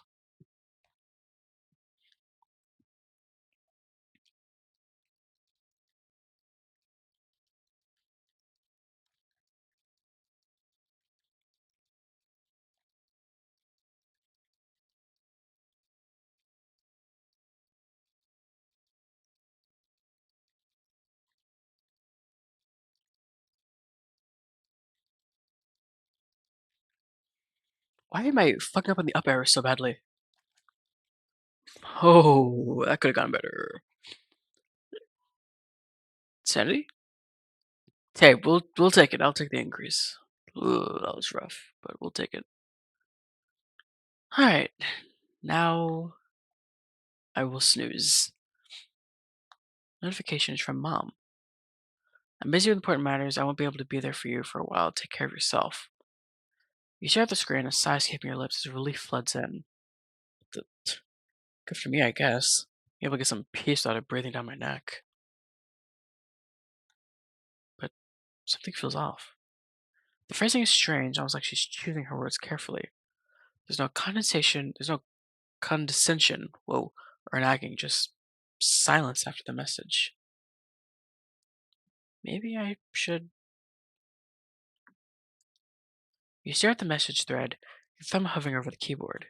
A simple, "Are you alright?" forms in your mind, but something stops you. Memories of her constant control, her overbearing presence flash through your mind. No, she doesn't need that from me. Not after everything. Instead, you type out a single word. Okay. You hit send and lock your phone, tossing it aside. Once, silent feels like it's yours to control. Ooh. The funny thing about curses, they have a way of sticking around, don't they? Once upon a time, back in an era when lords were powerful, and spirits were just as real as the air we breathe, there was a tale that began with a powerful man and a simple girl. They weren't supposed to meet, much less fall in love. The girl had a way of drawing people in, even those who should have known better. Couldn't help but get caught up in her orbit. And where sorrow lingers, darker things are never far behind. Drawn not by her, but by the quiet ache clinging to the ones around her. Despite everything, she had to protect them. So she made a sacrifice. Okay, I didn't want to read that anyway. But sacrifices like that come with a price. Shit, I skipped it by accident. Okay, well, come with a price. You dream of the past few days, your fragmented memories stitched together in the haze of sleep. Faces flicker in and out, voices echo in half-formed thoughts. You're seeing people again, connecting, resurfacing from the place you'd buried yourself in for so long. You're finally crawling out of that pit that you've spent in for the last few months. You're beginning to feel tired. You don't know how long you can keep this up. Yes! Yes! You dream of Haruki. He's laughing again, effortlessly bright, skipping stones like nothing in the world could weigh him down. You barely know him, and yet he looks at you like he's known your sadness forever. There's something about the way he brushes off the dark with jokes and half serious stories that makes you want to believe in something, anything, and that terrifies you. You don't understand him. Part of you wants to run. You're afraid of what he knows, but something draws you into him. You might be losing your mind. your dreamer friend. He used to be just a name, your neighbor you never thought twice about. But now he's everywhere. In the hallway, on the street, in your dreams. Feels like something is guiding him toward you or dragging him back from the edge. You can't tell if it's fate or punishment or mercy. Sometimes you look like he's carrying a burden too heavy for words, like there's something inside him calling its way out. You wonder what changed. You wonder why you feel like you're supposed to understand him. Why, when he looks at you feel like you're both trapped in the same impossible story. You can't tell if it's some sort of divine intervention. You can't tell if some sort of divine intervention is punishing him or giving him a second chance. You never thought you'd find land again, not after Kazuki's death. But somehow, you're still standing, still breathing, still piecing yourself together bit by bit. Maybe, maybe he's watching over you. He probably would have said something like, "You should believe in yourself more, River. You're strong in your own way. You've done well. I'm proud of you. Haven't done much, but you've done well. Better than anyone expected from you. Maybe. I guess so. I'm sorry I had to leave so soon. I wanted to stay. I really did. I know that's why I tried so hard to find out what happened, to help you, to help us. You've carried so much, River. My biggest regret is not telling you the truth when I had the chance. And even now, you're picking up the pieces I left behind. I'm sorry, but you're not alone. You've met a lot of people who care about you.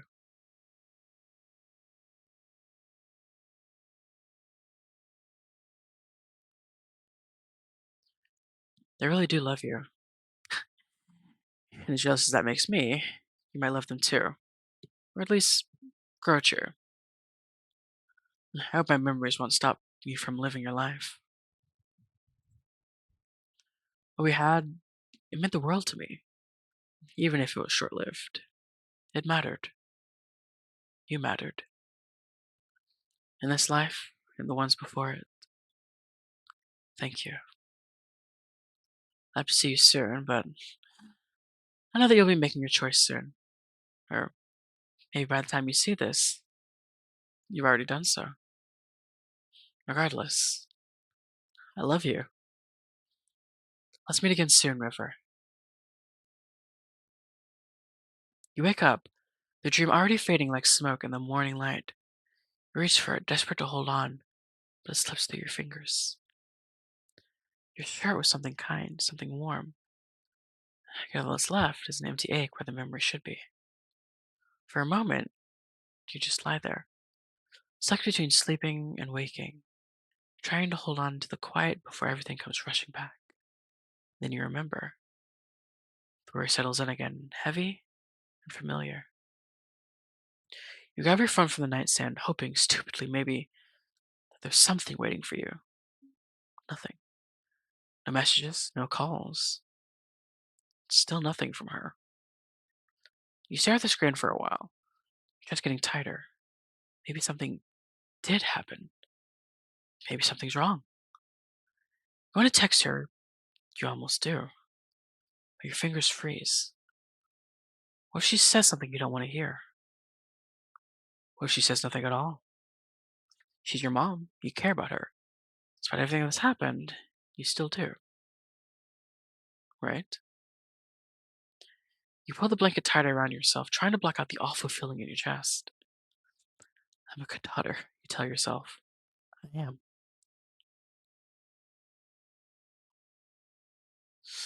Call your mom, don't call your mom.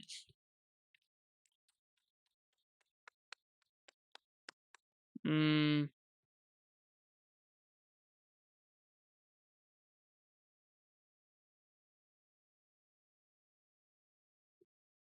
I don't know. Call, don't call. We'll call her. You pick up the phone gingerly and ring your mom. It rings once, rings twice, but again, nothing happens. Why do you bother? She's not worth it.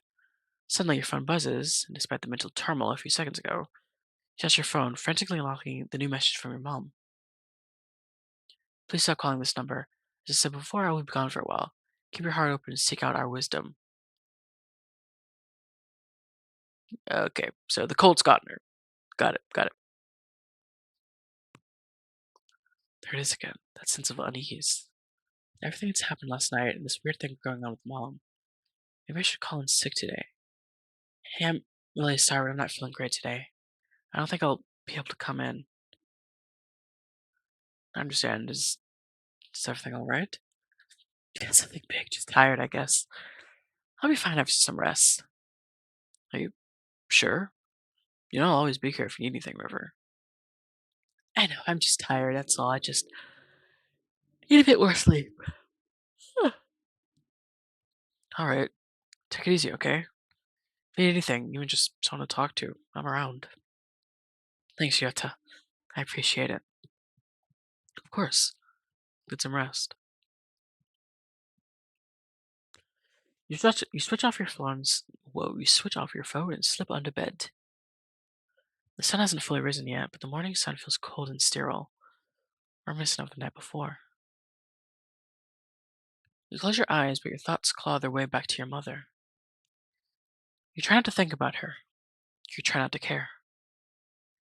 But the fear creeps in anyway. Quiet. There's never ending noise in your head. Your skin feels damp with sweat. The sheets feel too tight. Your hair tangled around your neck feels like it's choking you. The pulse thuds heavy in your chest, louder than it should be. Too loud. Too similar. They sound like the drums. Like the ones you hear when no one's around. Ugh! Like something waiting just beyond the edge of sleep. The noise grows until you can't tell if it's in your head or in the walls, or just your heart begins to race. Sleep finally and unwillingly drags you under.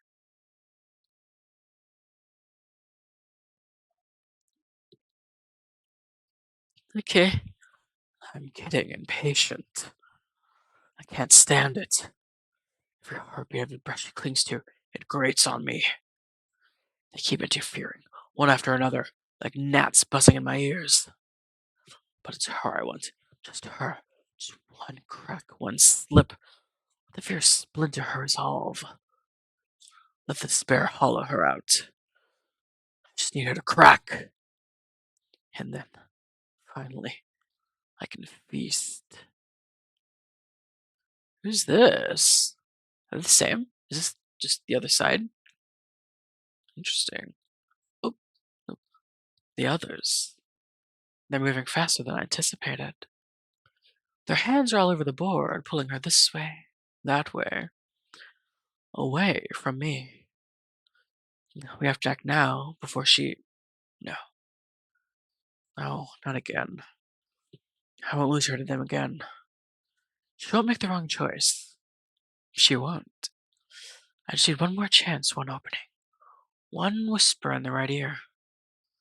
If I can reach her again, just once, she'll remember. She'll remember everything.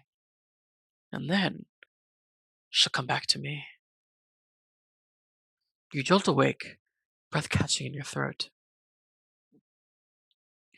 Your eyes blink against the light only to realize there is none. You fumble for your phone, the screen glows to life. Two things greet you.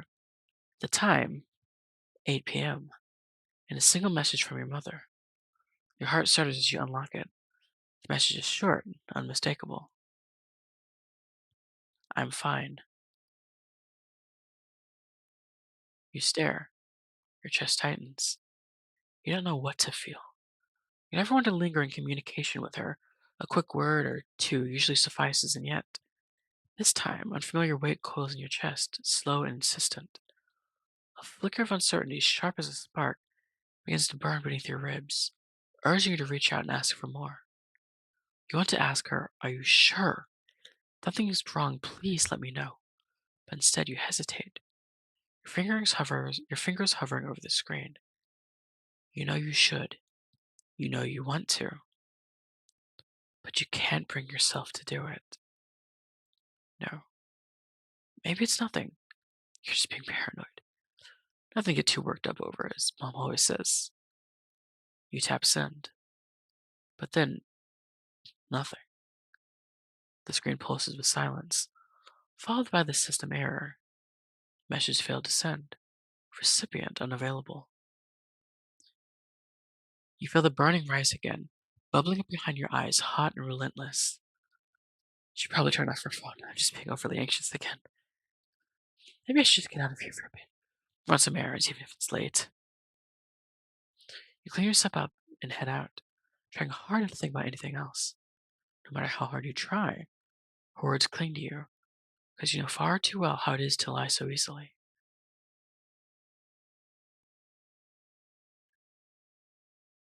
Nothing.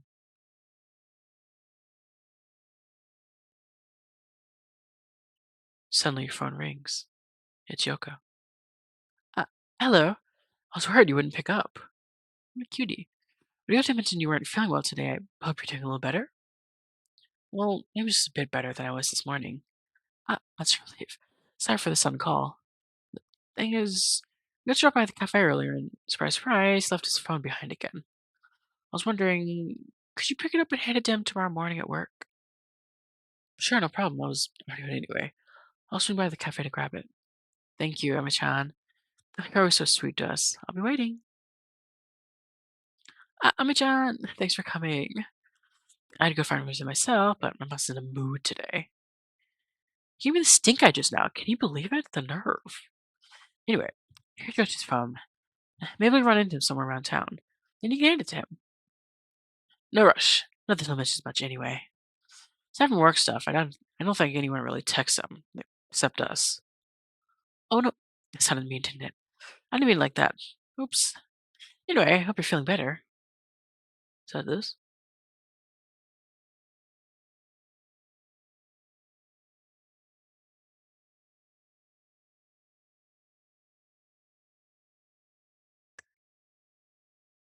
Hmm, almost 200.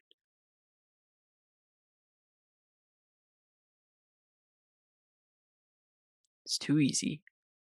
I'm doing all right. Yeah, it's all right. Hmm.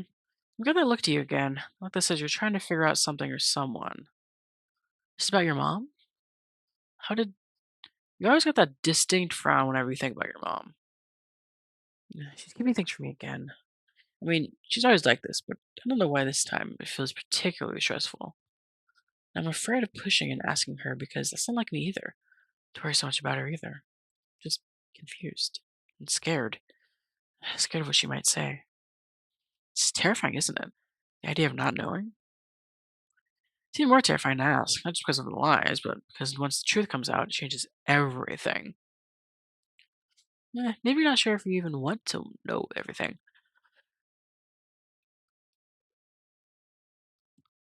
Because what if knowing makes it worse? But you can't live your whole life walking on eggshells, River. You can't keep shrinking yourself to fit into other people's secrets. You're allowed to feel betrayed, you're allowed to be angry, but don't let that anger become your compass. Let it pass, then ask. Push for the truth. Even if it hurts, when you hear answers, really listen. You don't have to trust blindly. Don't shut people out just because they keep things from you either.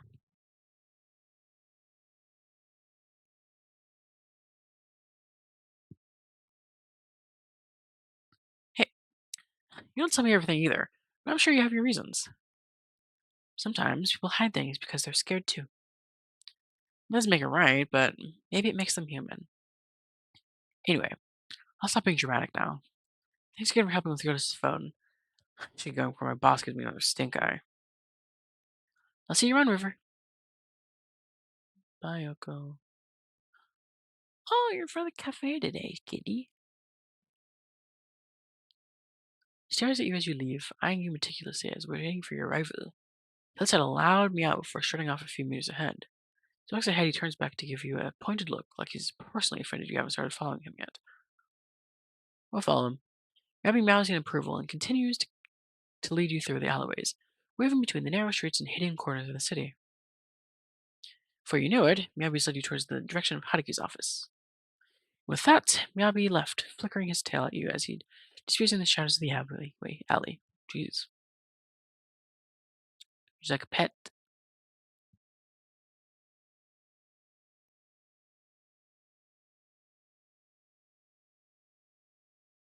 Find the Miyabi. Uh, alright. We'll figure out Haruki, see what he's up to, maybe. Suddenly, you feel a tap on your shoulder. Uh, uh, yeah. Pardon me, ma'am. Hope life's been kind to you lately. Who? That's you again. So you do remember us. That's a good sign. Perhaps you've taken a moment to reflect your scriptures? I haven't. Once again, I'm not interested. That's disappointing to hear. Many of the troubles you've been facing, they're not uncommon. In fact, they're expected when one strays too far from the path. The spirits, for example, don't. Heard this speech before, but overcame it myself with my own strength. So no offense, but I think I can handle whatever else that comes my way. That's certainly one approach. But imagine how much lighter your burdens could be if only you'd. No, thank you.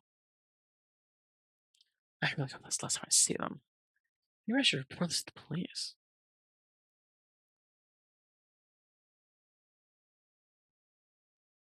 I want to find how to key.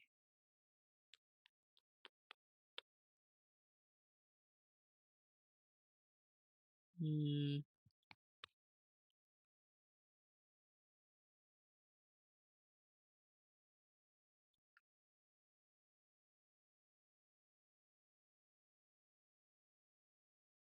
temple maybe? Busier than usual. As you step closer, you notice a ceremony in procession. Street lights flicker gently, casting their shadows high against the wooden walls as they move softly. Their chant steady as a bell chimes with each bow. The cicadas outside chirp in time with the bells, the sounds overlapping until they almost echo each other. The repetition feels endless, like a jingle stuck in a loop. As you stand and watch, a strange gurgling stirs in your stomach. For a moment, you wonder if it's just nerves. Perhaps the ceremony is cleansing more than just the temple tonight. No how to get there. But street.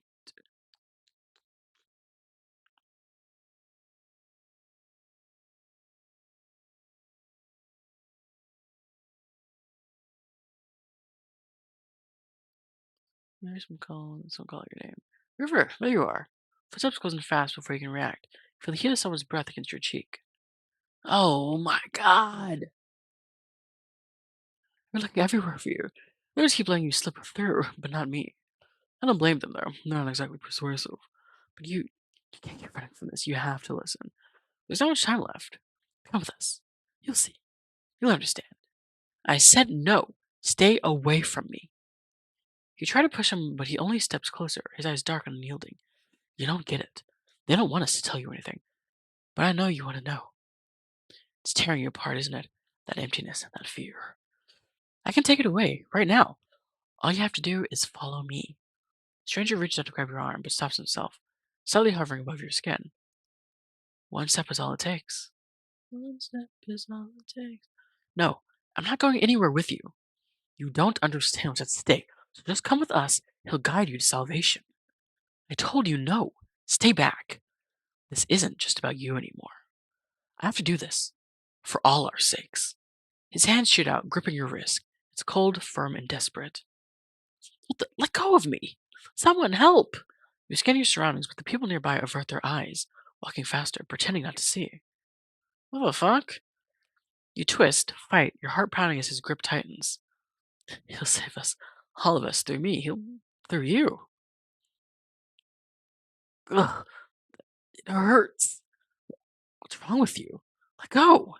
In his agony, his grip falters. You yank yourself free, stumbling back and running, leaving him behind, writhing, babbling in broken fragments.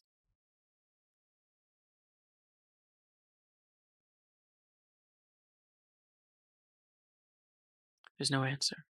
Something feels off. The door is slightly ajar. You hesitate and push it gently, stepping inside. Haruki? The office is dim and cluttered, as if it hasn't seen sunlight in weeks. Papers are scattered across the floor, stacked in unstable towers on the desk. Sticky notes cling to old monitors like wilted leaves.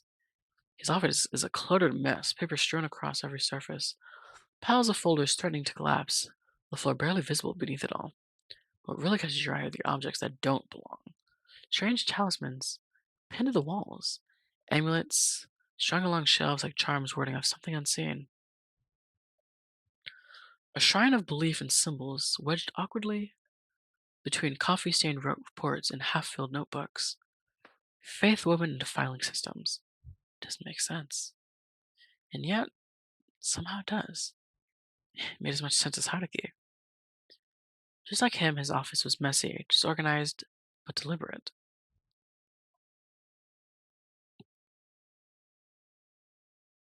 You step carefully around the clutter, avoiding the mess of folders and papers scattered across the floor. You pick one up at random and begin flipping through it. Notes, case files, client reports. Haruki's handwriting scrawls across the pages, some neat, others frantic. One entry is about a housewife convinced her home was haunted. Turns out her teenage sons were staging ghost videos to upload to YouTube. The top video got 100 views. Another file talks about an overworked office lady who suffered such intense grief it began attracting malevolent spirits. Not ghosts of the dead, just things. Negative energy is drawn to pain like flies to rot. That one hits a little too close. Still, judging by the sheer volume of these cases, business seems to be booming. Haruki's either incredibly good at what he does, or just convincing enough that desperate people keep coming back. Maybe both, you included. Then something folded neatly between the pages catches your eye. You pull it out. A flyer. Familiar. The same one you've seen before. The one from that religious sect. So they're targeting Haruki's clients now? You frown, thumbing the edge of the paper. Guess I'll take anyone who'll listen. Oh, oh. I feel like this should be last. That looks scary. Walk over to the whiteboard, eyeing the mess of notes pinned across it with red string in every direction. Messy notes, color-coded string, and wild scribbles that probably made sense only to Haruki. Your eyes land on a yellow scrap of paper pinned dead center on the board. 8th September 2022 will be an interesting day for the Queen. Prediction 13 years from now. It's absurd, but also very Haruki.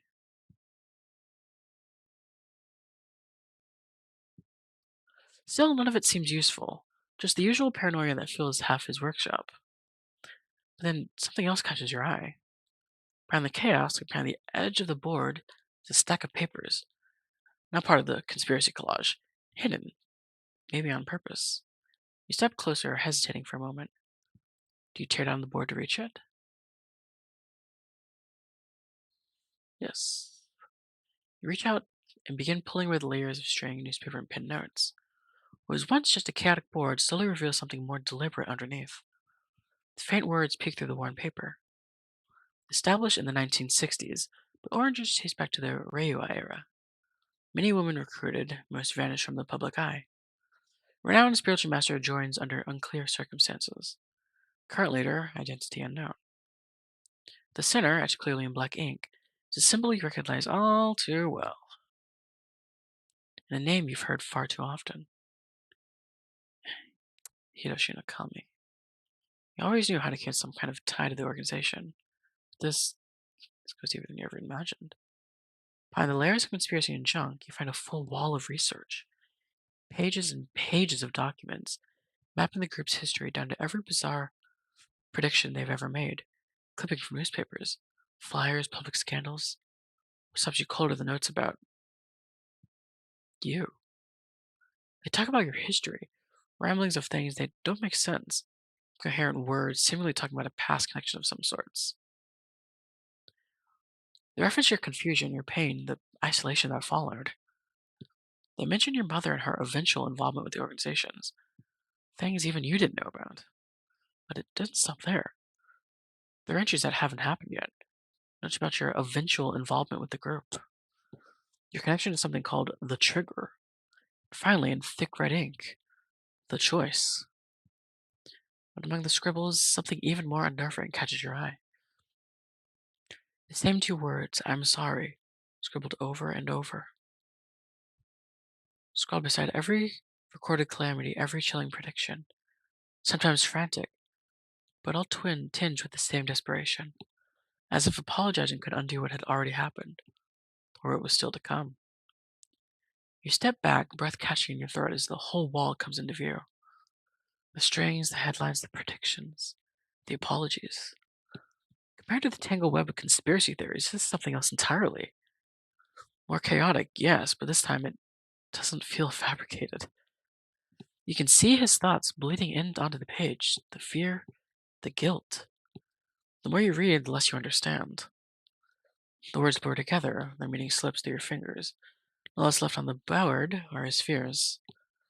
No matter how cheerful Haruki seems, how easy his smile comes, or how casually he talks, you really don't know him. Can you even trust someone like that? Yes. Whatever Haruki's hiding from you for now, it doesn't matter. What matters is right in front of you, spelled out across the board, clear as day. He's afraid of something, something big enough to shatter through his persona. And even if he can't bring himself to tell you everything, you'll stand by him anyway. He's been kind to you, he's shown you warmth when he didn't have to. If someday he ends up betraying you, you know you'd still regret not trying to help him when he needed it most. I like this line, I like this line. Because no matter how much doubt clouds your mind, one thing feels certain. Haruki is a good person. At least, you believe he is. I don't want to look through this window. This feels like a bad time. This feels like I'm gonna have a bad time.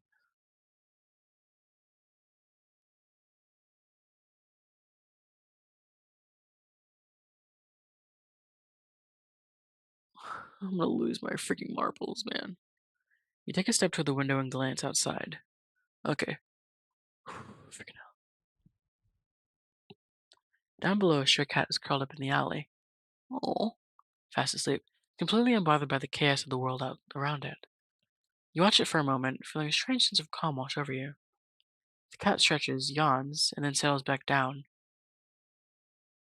its tail flicking lazily. You can't help but envy it.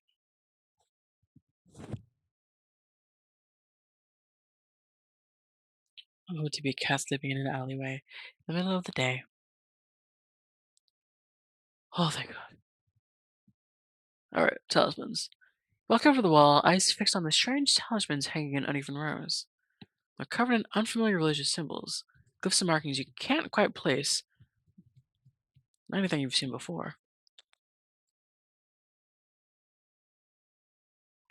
Some of them are burned around the edges, blackened like someone held them too close to an open flame. Others have symbols that look deliberately scratched out, gouged you with something sharp. You lean close, the pit in your stomach growing as you read the faint numbers scribbled onto the paper. Tiny dates are scribbled at the bottom of each talisman. They're faint, but legible. Most were dated just a few days ago.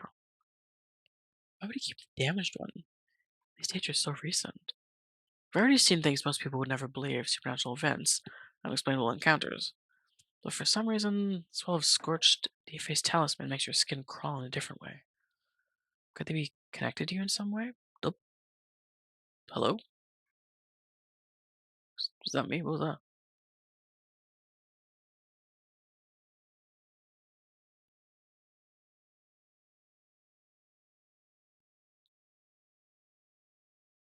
Hello? Alright, that is everything. Time to brace the door. This is so fucking scary. I'm so fucking scared.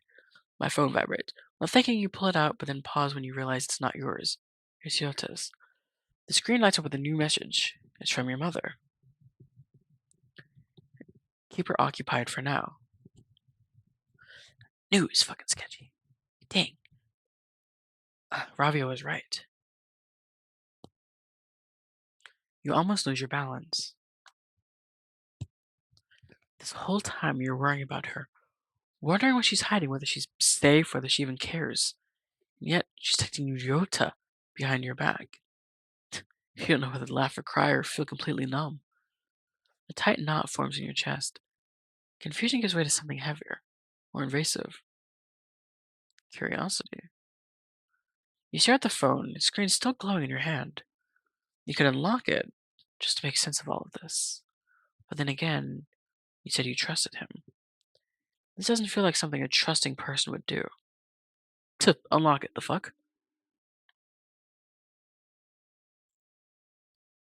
Keep her in line next time. Report? She's doing well. Not well enough, I'm heading over. I don't think that's necessary, ma'am. Nonsense, I clearly need to intervene. When did she get off work again? 8 p.m. I'll be gone for a bit. The elders have summoned me. Monitor her as per usual. Keep her occupied for now.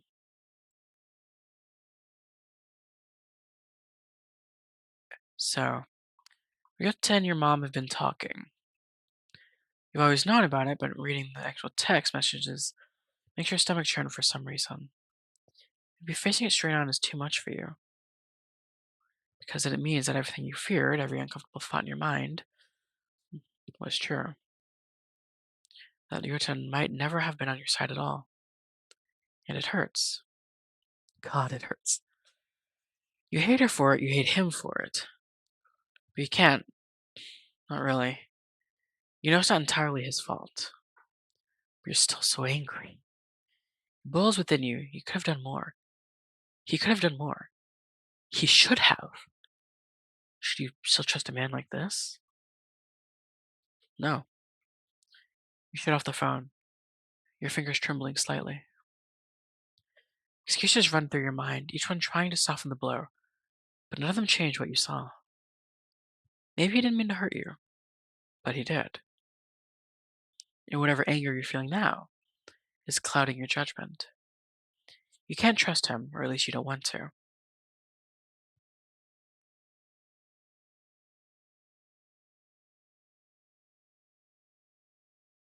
No, please, please, please, please, please. Fuck! Hello, ma'am. We meet again. I just want to pet the cat. Ugh. I can't do anything. You again. Fuck. Man, people you said to me, I don't want to hear it. Listen to me for the last time. I don't want anything to do with your organization, so leave me alone. Yes, yes, yeah, yeah. You made it perfectly clear. Twice, in fact. This isn't about you. It's about your mother. My, my mother? She's finally embraced the full potential of our Lord Hiroshi Nakami. She's transcending. She's become one with him. What are you talking about? Where is she? As I said, she has risen in ranks, and she's one with the Lord now. We can help you too, just as we helped her. So come, follow us. We'll give you salvation. No, just tell me where she is. She's with us, and judging by the look on your face, you're worried.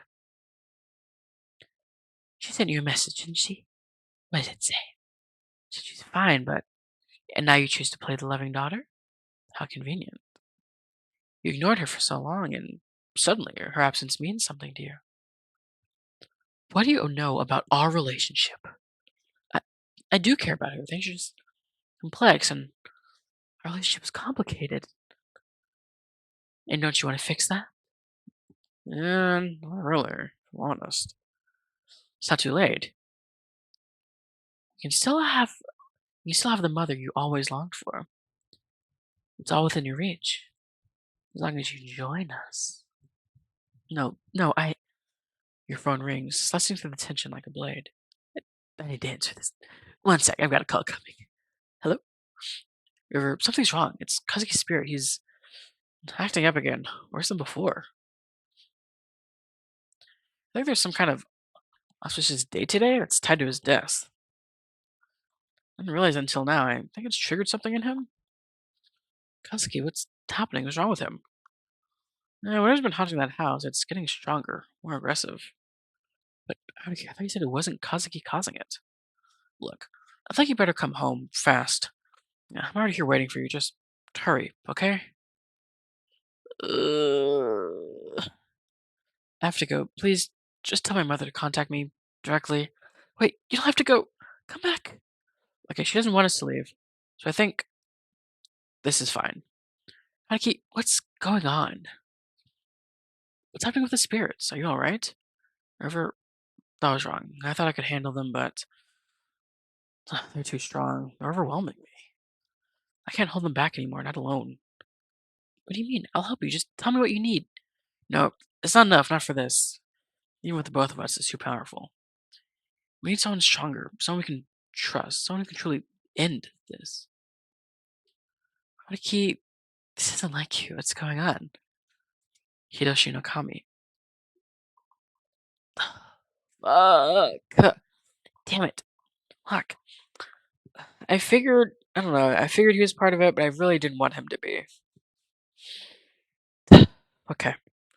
Well, we'll see this through. Let's see what we can do with this. He's the answer. He can help us. He'll cleanse this place. He'll save us from what's coming. All we have to do is let him in. Let him in. The organization? No. What are you even saying? You're working with them? Do you even hear what you're saying? I've been enlightened, River. Don't you see? All this time I've tried to protect you, tried to shield you from the darkness in this place.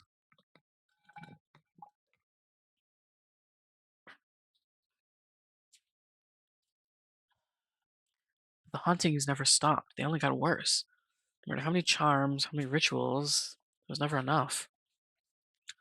I was weak, helpless, useless to you. But now, now there's someone who can help. Someone who can truly end this. You've been helping me. You're wrong, Haruki. You have been helping me. You always have. No, the spirits are still here. They haven't stopped. They're getting worse. That's not your fault. What's happening isn't because you failed. You've helped me in more ways than you even realize. Without you, I wouldn't have made it this far. We don't need some false god to save us. You're strong, Haruki, and I couldn't have done any of this without you. What good has that help done in the end? Everything I tried, none of it worked. The hauntings didn't stop, my plans fell apart. Now, I'm not even sure if I made things worse. You believed in me even when you shouldn't have. So naive, River. Always clinging to this blind faith in people even after they disappointed you again and again. Thinking about it, how many people have you let down? Have let you down? How many have walked away without a second thought? That's why you're alone. That's why there's no one left. This is why you're suffering. Don't you dare talk to me like that. I don't know what's gotten into you, but this isn't you. Not really. After everything we've been through, this is weird. The Haruki I've known is kind and caring. He wouldn't have said something like that. He's not like this. This isn't Haruki. Who are you? That's the thing, River. You barely even know me. And yet, you stupidly still trust me. This isn't Haruki. For what reason, I wonder, other than your supposed stupidity? This isn't Haruki. His words are vile, venomous, and cut deep. But what's more unsettling is his face. I, I can't trust you. That's not you, Haruki. Fuck. Fuck. Oh, is it I trust you or I don't trust you anymore? I want to trust Haruki, but I want to. Fuck. If this isn't truly him, then I don't trust him. Let's say I trust you. I trust you, Haruki. The real Haruki. Because whatever's standing in front of me right now, that's not him. So I'll ask you one more time. Who are you? Saotomi Haruki, exorcist extraordinaire at your service. No, or something like that. You're not Haruki. I'm not? There it is again. Your delusions creeping back in like they always do. No ghosts left to chase. Running out of things to blame. Maybe it's time for doppelgangers. That'd be more exciting, wouldn't it? You could finally be the center of attention. Poor River. Always the victim, always in need. You're unraveling. Everyone sees it.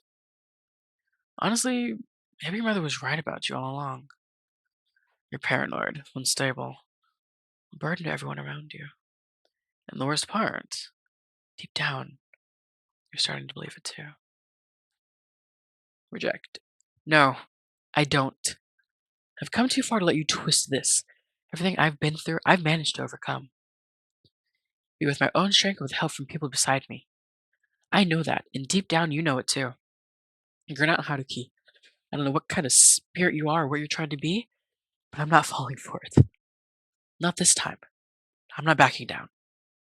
I am stronger than you, and you're not going to hurt me anymore. Oh well, you figured it out.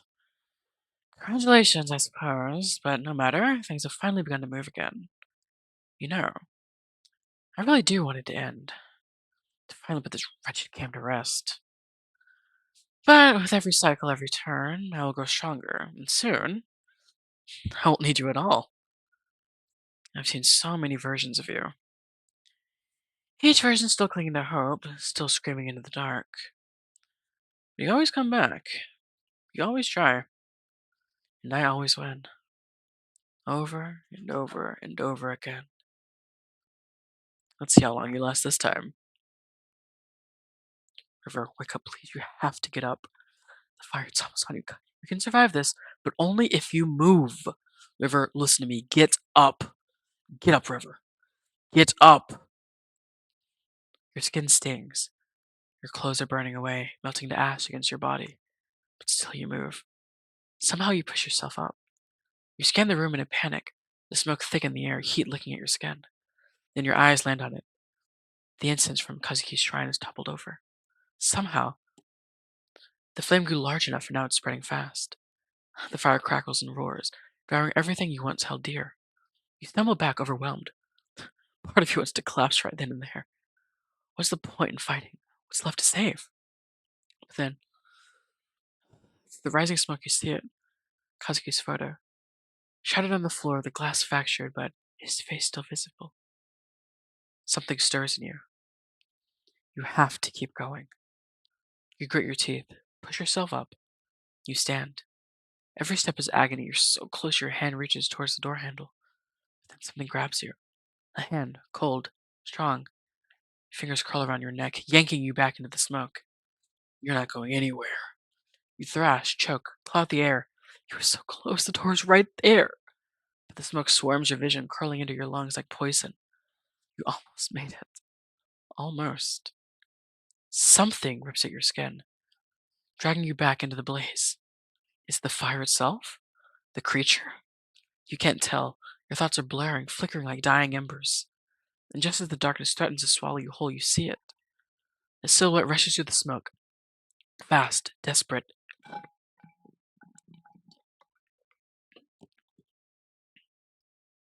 Yes! Arms wrap around you, someone lifts you up. You can't see their face, but they're real, warm, solid. And then you breathe a sigh of relief and finally let go. Peek. Whew.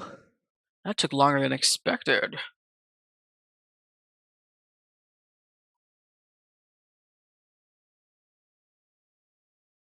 That's fine. We Zooey. Uganda Gallery. Oh, we're just missing one. What? What are we possibly missing? Is this? Hmm.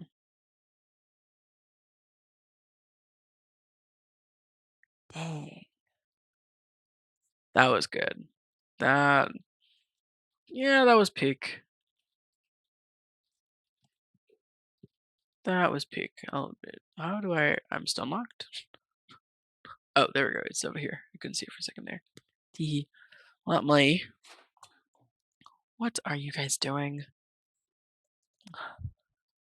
Absolute tomfoolery, I tell you.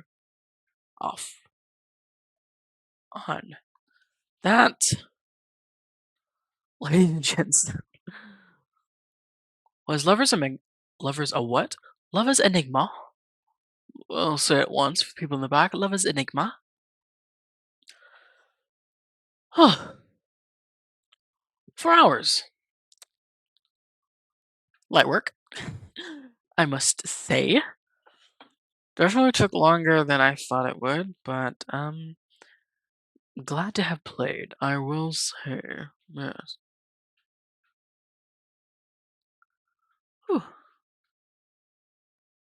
Mm, that was good.